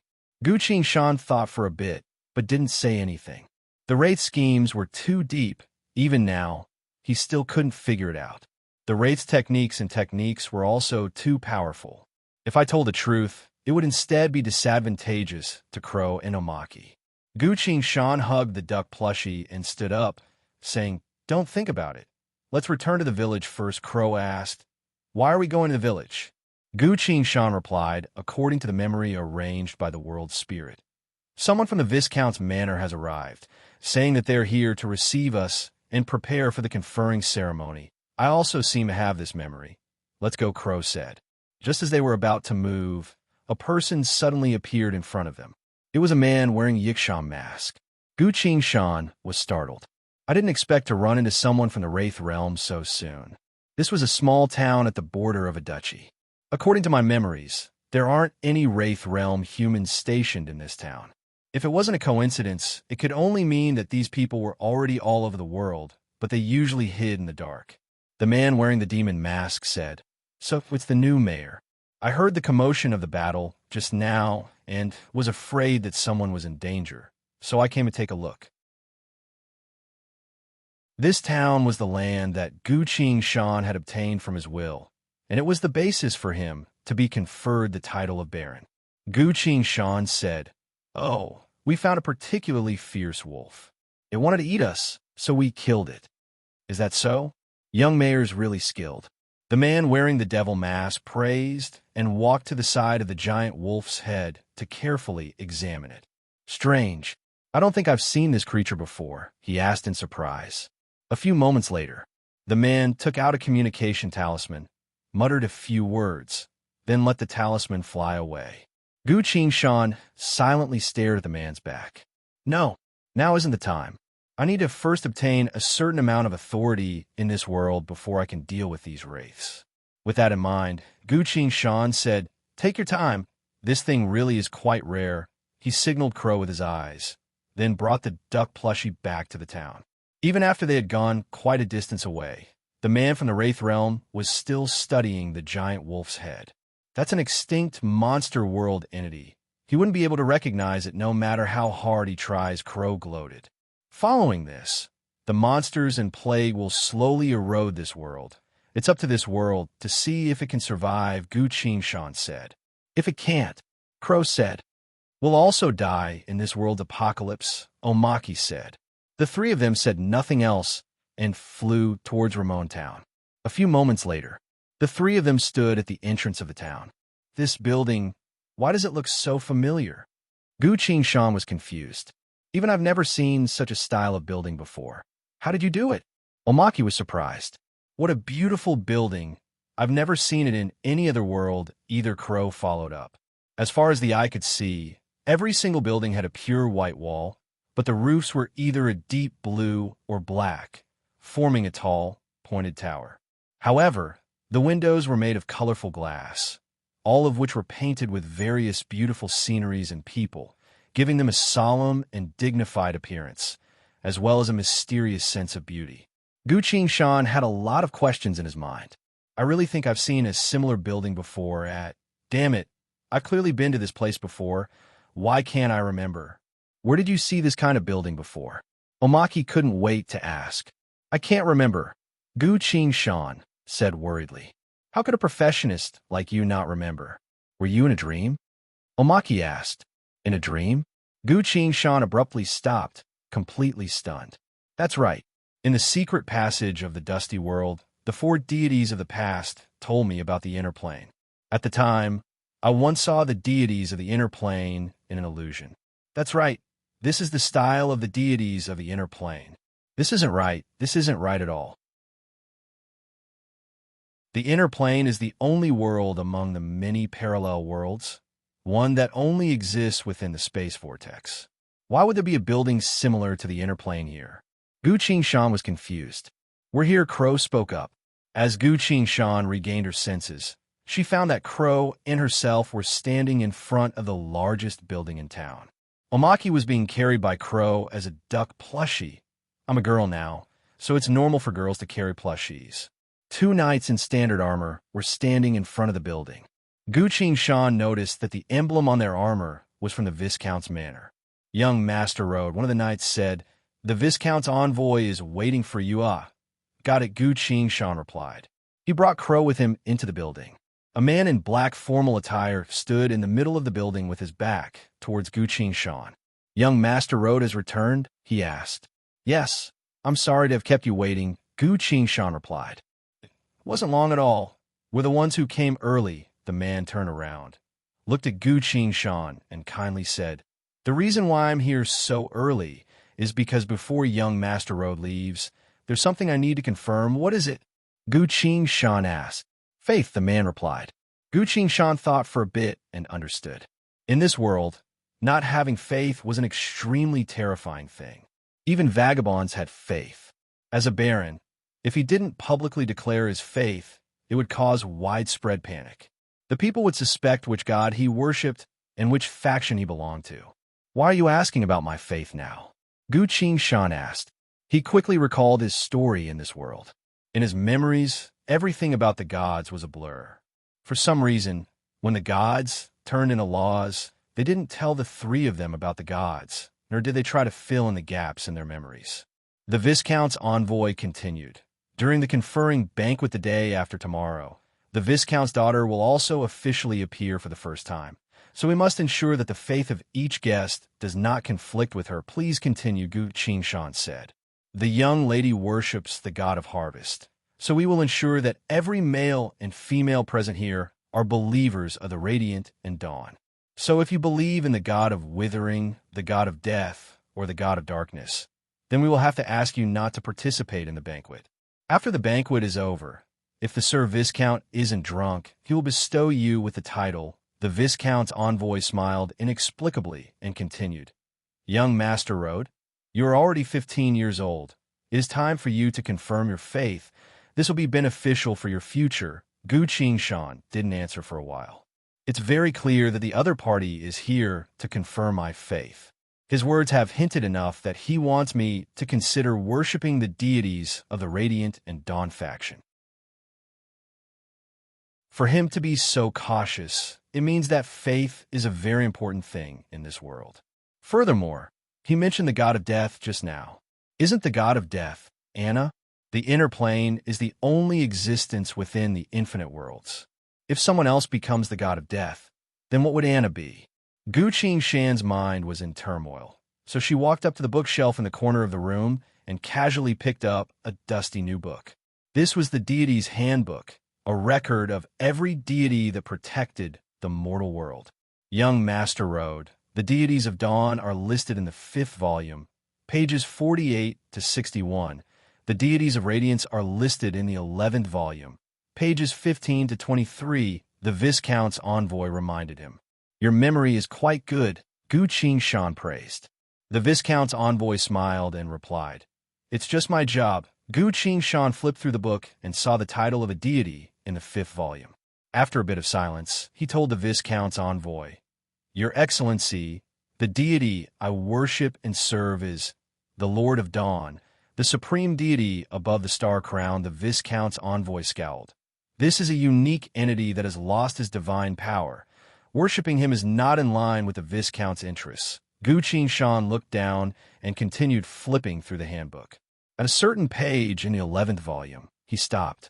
"Your Excellency, the deity I serve is the Grand Empress of the Pantheon, Renedal." You're tuning into the Warrior Lore YouTube channel.